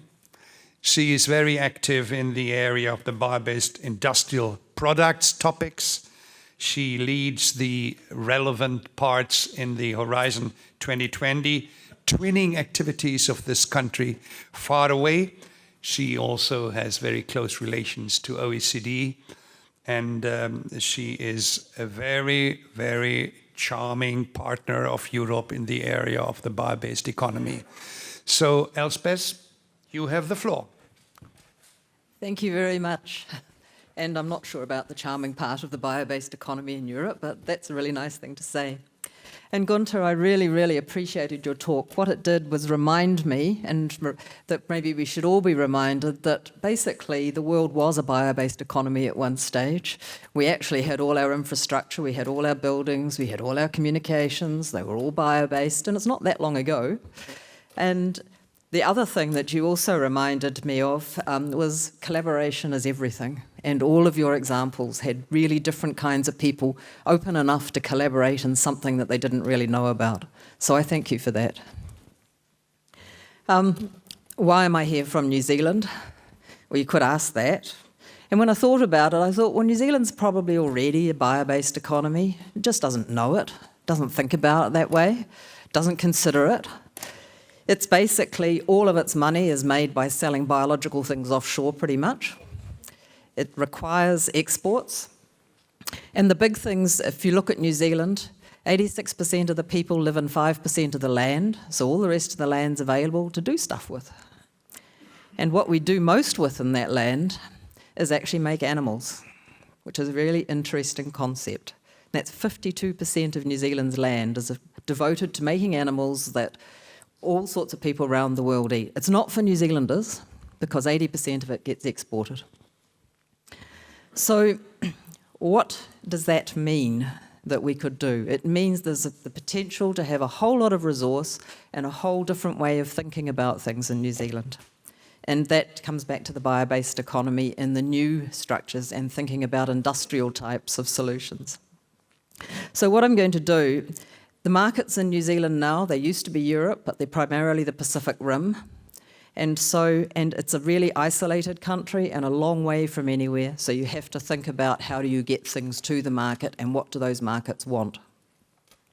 So the challenges that we have are very similar to Europe and to everybody else, but we have some differences as well. So we have to worry about climate change, not much to do with population growth, but the rest of the world does, and they create markets for food. We do have to worry about global movement of people. We have to worry about aging, like everybody else. And some of the things that have happened to us in the last 10 years when you reflect backwards is that with the need to make more food available to export, to sell to people who want to buy food, we've had to intensify our food production systems.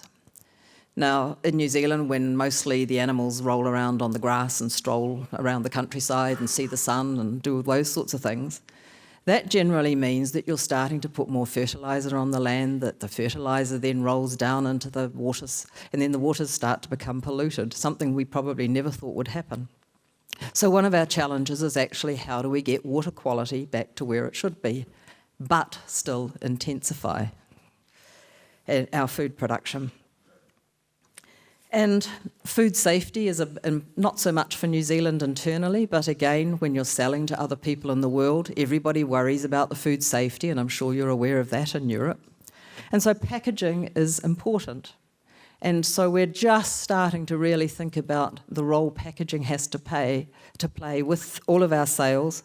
And everybody who sells things pretty much packages. Gunter had some good packaging up there on the slide, on the screen as well. So safety for people receiving means a whole lot of new technologies and different ways to think. Infrastructure. So as you start getting intensification, your infrastructure becomes important. And I'm going to come to that in a little bit in some examples about New Zealand's science system.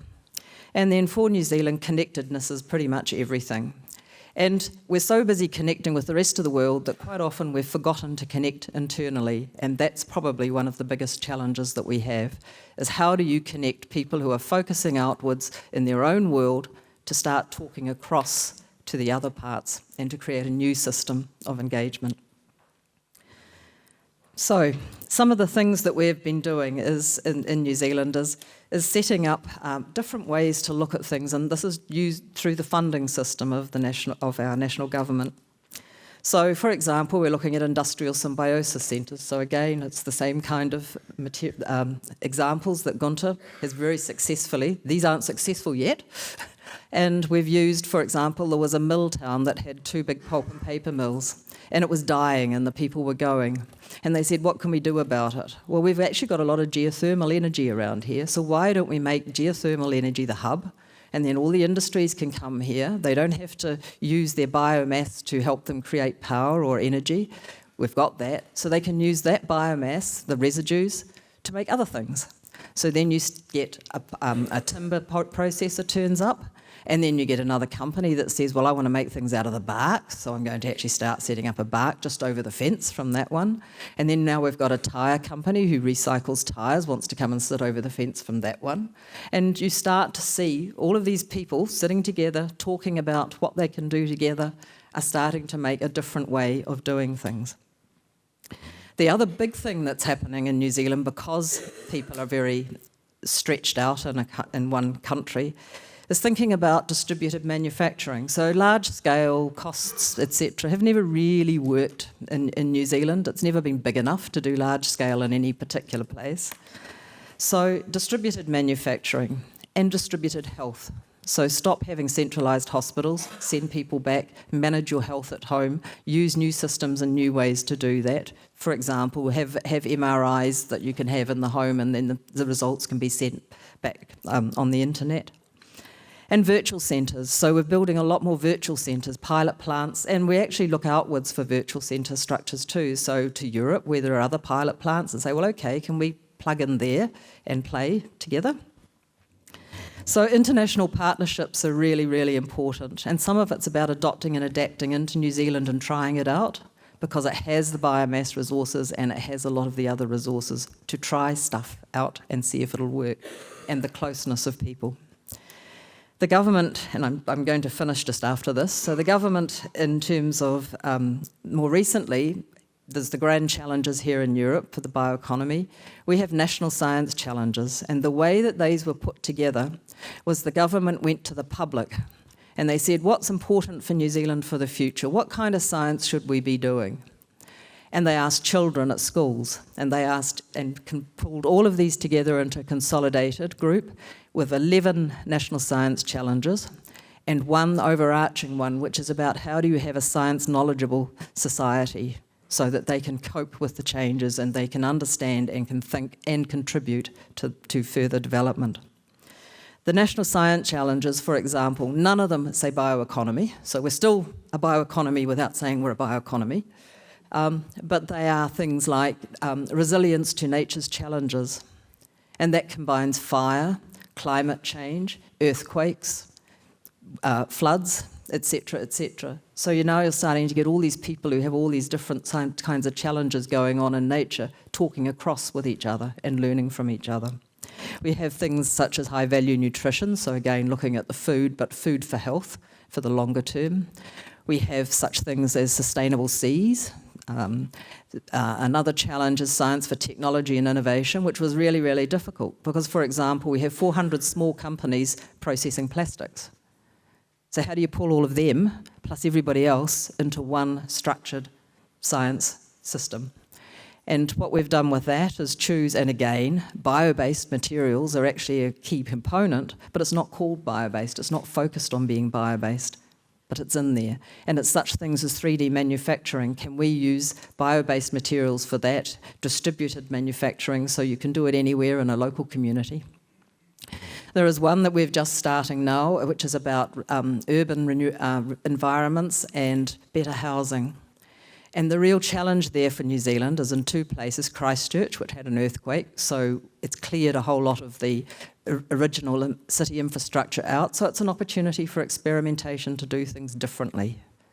And then Auckland, which in the Pacific Rim world, all the cities developed from growing out and sprawling, and the car was a major part of that. Well, how do you intensify Auckland? How do you reshape the urban environment so it's intense? What do you do? Can you structure it so that you have fish farming as part of your multi-storey building? Do you recycle the waste in it? Do you start thinking, Japan has Satayama woodlands associated with their cities. Do you build this kind of structure? So you're starting to make small communities within your big community. So that kind of thinking is what's coming. Okay? Well, thank you very much. I think what we just hear demonstrates one thing. There is no bioeconomy. There are many bioeconomies all over the world, and they are highly differentiated, as Carmen Vela said this morning. And we'll have to look at this diversity also in Europe. So thank you very much. Very interesting also as a kind of example.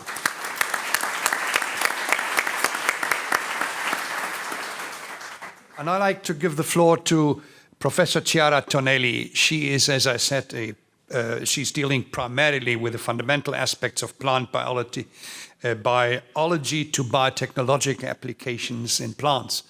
And she has very recently just discovered the first transcription factors which are specifically regulating stomata movements in plants, finding out the opening of new possibilities for improving crops, in crop survival and productivity in water scarcity conditions, something which will be extremely important all over the world.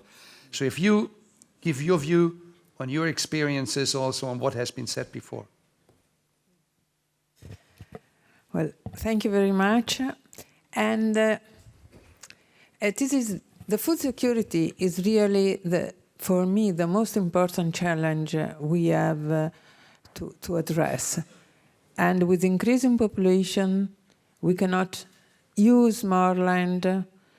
We cannot use, we have to lower the chemical input.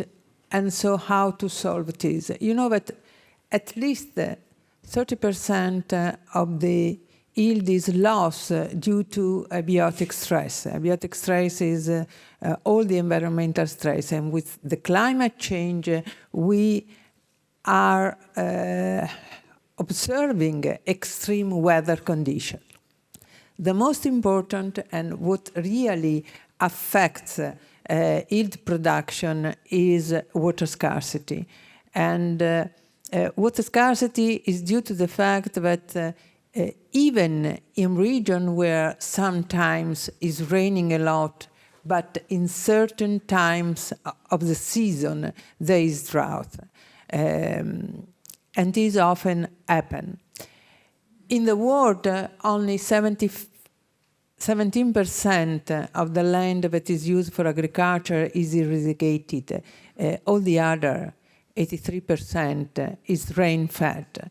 So you understand that the scarcity of water in certain season is really affecting the plants. So now the biology, so we have to go back to what we can do, what science really can do for this. And now with the sequencing of all the genomes, with all the omics technology that we have in our hands, now we can understand in a plant, like in a bacteria, like in humans, how, if we change, for example, the environment, how the genes are differentially regulated. And so from basic research, from fundamental study, we have understood that there are certain type of genes, and mainly what I refer are transcription factors, that are the genes that are regulating downstream many others, that if we can manipulate them, we can adjust and produce plants that are more tolerant to abiotic stress. Because a plant has to be now multitasking, like women. We work, we have home, we have everything. Okay, the plant is in the same condition.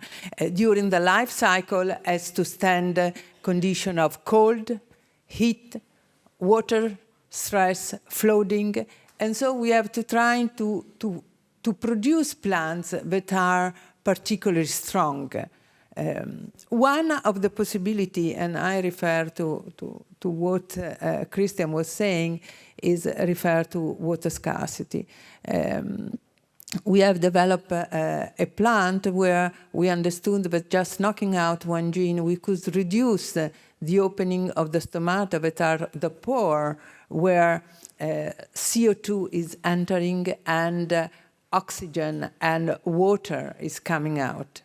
And just by modulating, we have reduced the opening of the stomata in order to have the right level of photosynthesis, but a reduced transpiration. So that means that the plants are able to use the water they found in the ground more, I would say, in a safer way. And so they can survive, for example, for 2 weeks without watering, respect to watering every 2 days. So this is in the way of a sustainable use of water.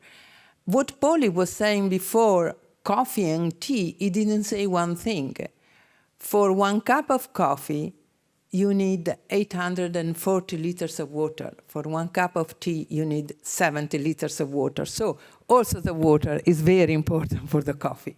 So one way will be to reduce, to try to modify coffee plants in order to use less water. And so your project will be perfect. The other thing is we have really to, besides the abiotic stress, we have to produce plants that are able to tolerate and to cope with pathogens, because this is the other big problem for agriculture. And again, all the study that is done using the omic technology is bringing us new idea, new genes in order to make this plant that should be really strong to cope with this changing environment. The last point I would like to bring to your attention is the relationship between food and health. Now, we know that the population, the age of our population, particularly in Europe, is increasing. The longevity is becoming one of the themes that is in our attention. We don't have to increase the age of the people, we have to increase the quality of life of the people in order that people can have a longer life. You know that around the last 20 years of the life of a person is struggling with one of chronic diseases. So, and the primary intervention is through a diet and through food. You know, food can increase the risk of getting chronic diseases, or according to what you eat and according to the bioactives that are present in the food you eat, you can decrease the risk to obtain chronic diseases. Just to give you, and this goes directly in the bioeconomy because you know the cost of healthcare. A correct diet could reduce by 90% the diabetes, the onset of diabetes of type 2.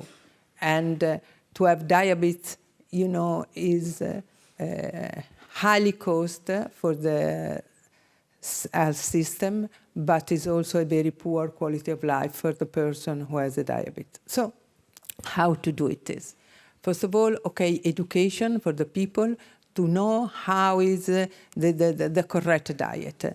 In Italy, we are observing that the Mediterranean diet that was observed in the past now is not, lots of people are not going on this Mediterranean diet.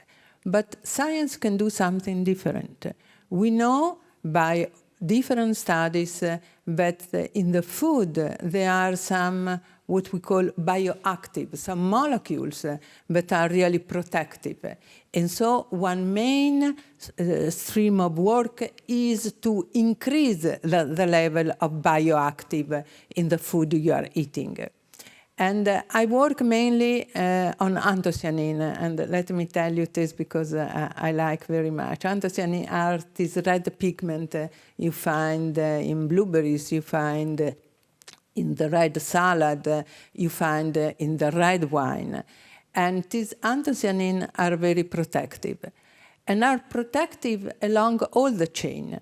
And this is very interesting. For example, we have developed corn plants that are completely red, from the seed to the leaf to all the cob, the stem. And this plant, we have not invented anything. These plants are grown, for example, at a high level in Colombia, in Bolivia, on the Andean platform. And this plant, why the plant develop anthocyanin? Because our pigment that protects from UV, and most of all, protects from photooxidation. The other point is that we observe that this corn plant are develop less, you know, one of the problem of the corn are mycotoxin. Anthocyanin is struggling against Aspergillus in order that Aspergillus will not develop, and so you will get seed corn with very low level of fuminosin aflatoxin. But then what you can do with this, you can feed animals, you can feed humans, and even from the cob that normally is burned, you can extract this anthocyanin. And we have observed that giving anthocyanin to animal model, and now we have clinical trials, we have wonderful results. Anthocyanin are very strong antioxidant. Anthocyanin are able to lower the chronic level of inflammation. And so this reduces the risk to develop cardiovascular diseases. So this goes, I wanted to tell you this corn because it goes in the direction of what Polly was saying. So there is a compound that is produced at the plant. It's very useful for the plant because to combat stresses that the plant can have, but it's very useful because its evolution is not an idea, it's something that is happening. There are some compounds that are very protective for the cell, for the basic cell, either is a plant cell or an animal and human cell. And so what is protective for the plants can be protective also for us. So it could be very simple, just to introduce 2 genes just by crossing in normal corn production and having eating red corn instead of yellow corn. Thank you.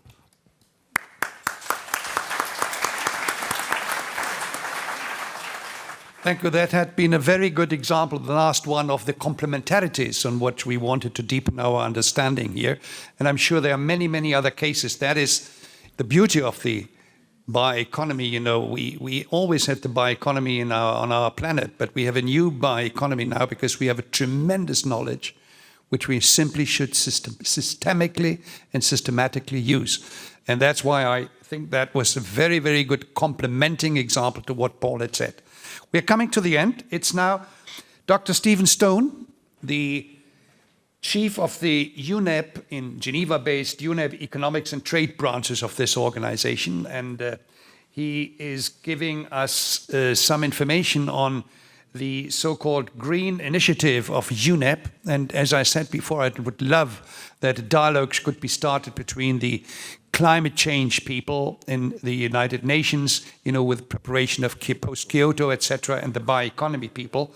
He's a specialist also having very many experiences in developing countries, in Brazil and Jamaica, and therefore I look forward to his comments on Paul and also on the relationship between bioeconomy and recent developments in climate change. You have the floor.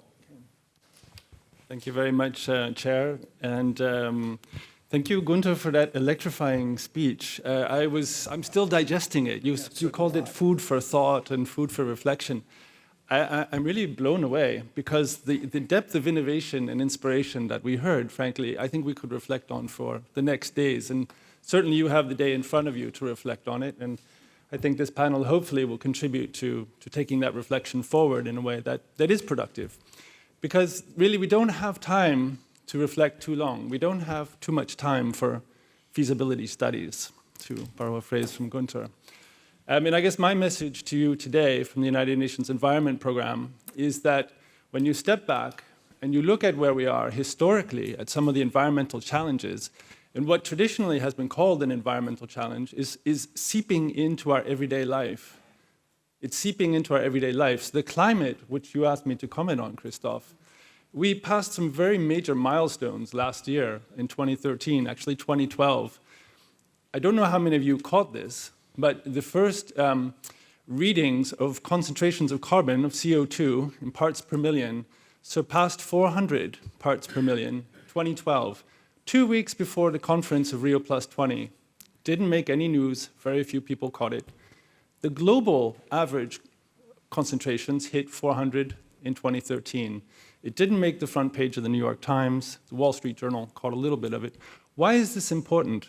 It's important because when we hit 450, which, by the way, these levels haven't been surpassed for millions and literally hundreds of millions of years, we are entering a new era.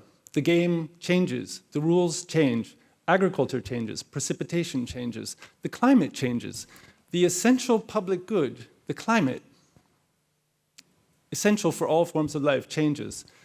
So that's number one, game changer.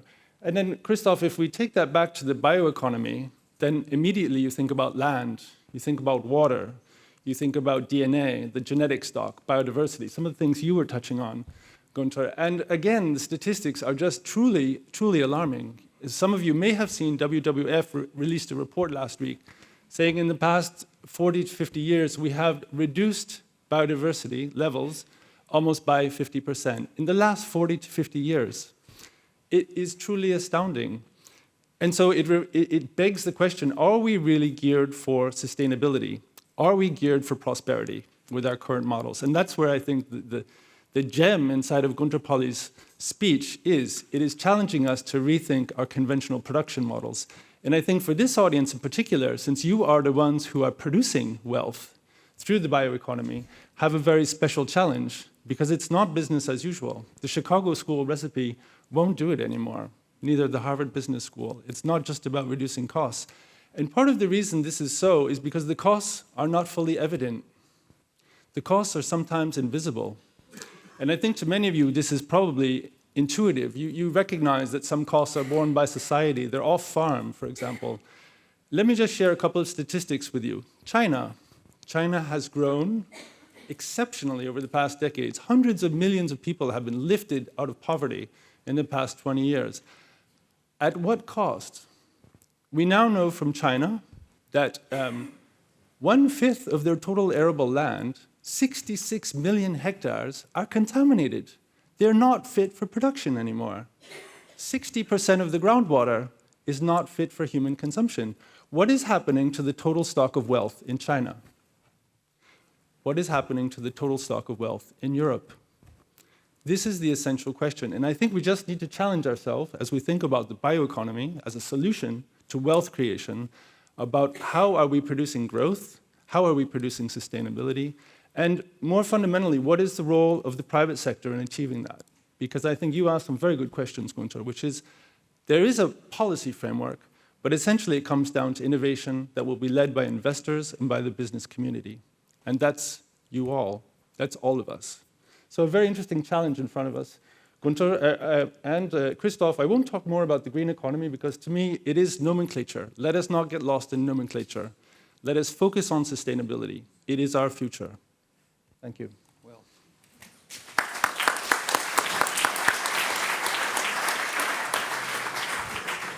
Thank you very much. Gunther, you want to comment for a very, very, very short, brief moment? I'm glad you insist on the very, very, very brief moment, because I do have a tendency of being very, very, very, very long.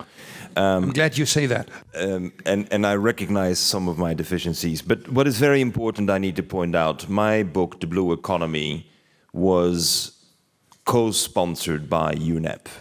And therefore, I want to recognize Achim Stein, I want to recognize UNEP, because even 5 years ago, in discussions with Achim and his team, they were saying, green is great, but if we can go way beyond, let's go way beyond. And therefore, my appreciation to UNEP.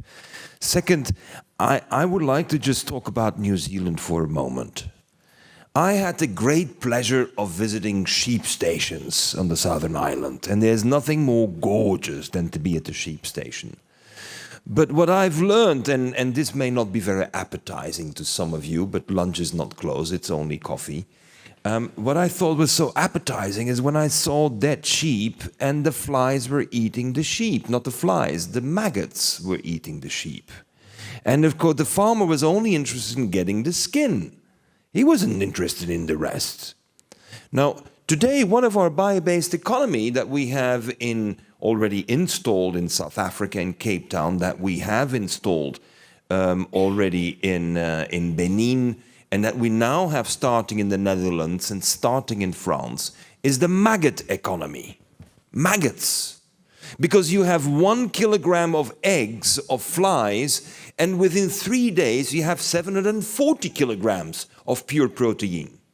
Now, we know the Brits are a bit afraid when you hear things about, So we had it tested by the NHS, the National Health Service of the United Kingdom. And now even Wales has created a company farming the maggots for diabetes, because we were talking about diabetes. Because the maggot saliva is able to close the ulcer for diabetes. Now, that is bioeconomy. That is it. Now you have these multiple things. Now, one of the greatest challenges is we're stuck in silos. I mean, most of the time when people think about maggots, they don't think about ulcers. We don't think about creating new farming. And I want to go back to one of the initiatives I didn't mention, and that's the last thing I will say, and that is on El Hierro. I did 17 years of work in El Hierro in Spain. And we have the first island in Europe that went completely self-sufficient in water and energy, producing double the amount of water at half the cost. Now, what happens when you have an island where you have double the amount of water at half the cost?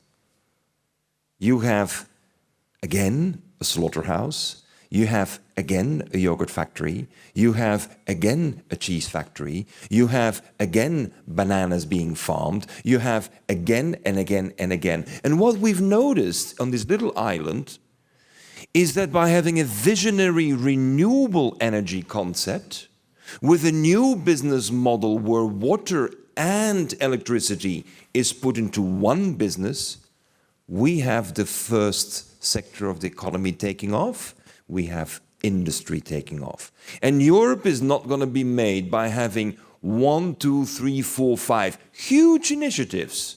Europe is going to rebound because we have thousands of small initiatives where communities of 10,000, 50,000, 100,000 people say we're going to turn the economy around with what we have. Now, the greatest thing, and that's a small comment, to our vice rector of the University of Milano, the great thing is that we are always on an evolutionary path. I mean, what we learn from evolution, it will always change, and hopefully for the better.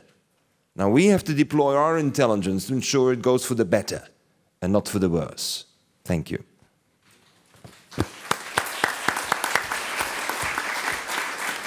So, dear friends, very much contrary to my normal habits of a chair, I'm not going to give you conclusions. I'm very sorry for that, because this has been so inspiring, so many multifacets, and also for me, really, and that's very seldom that I say that, I need time to digest. And therefore, I simply leave it as it is with one very final remark. We need to look more on the diversity of Europe. The Far will be different than Berlin.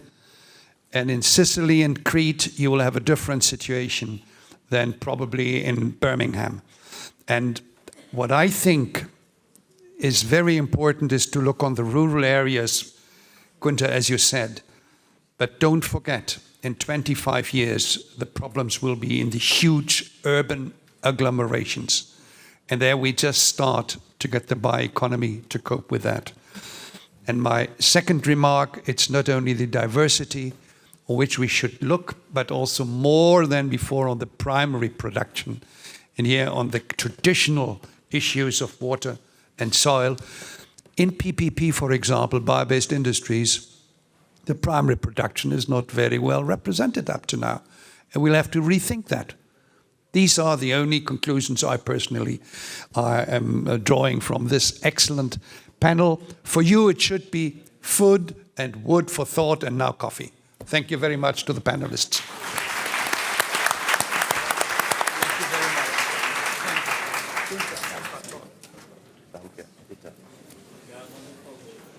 That was really great. I was so happy. When in 2007, 2008, I presented, so the report to Cavour Hall.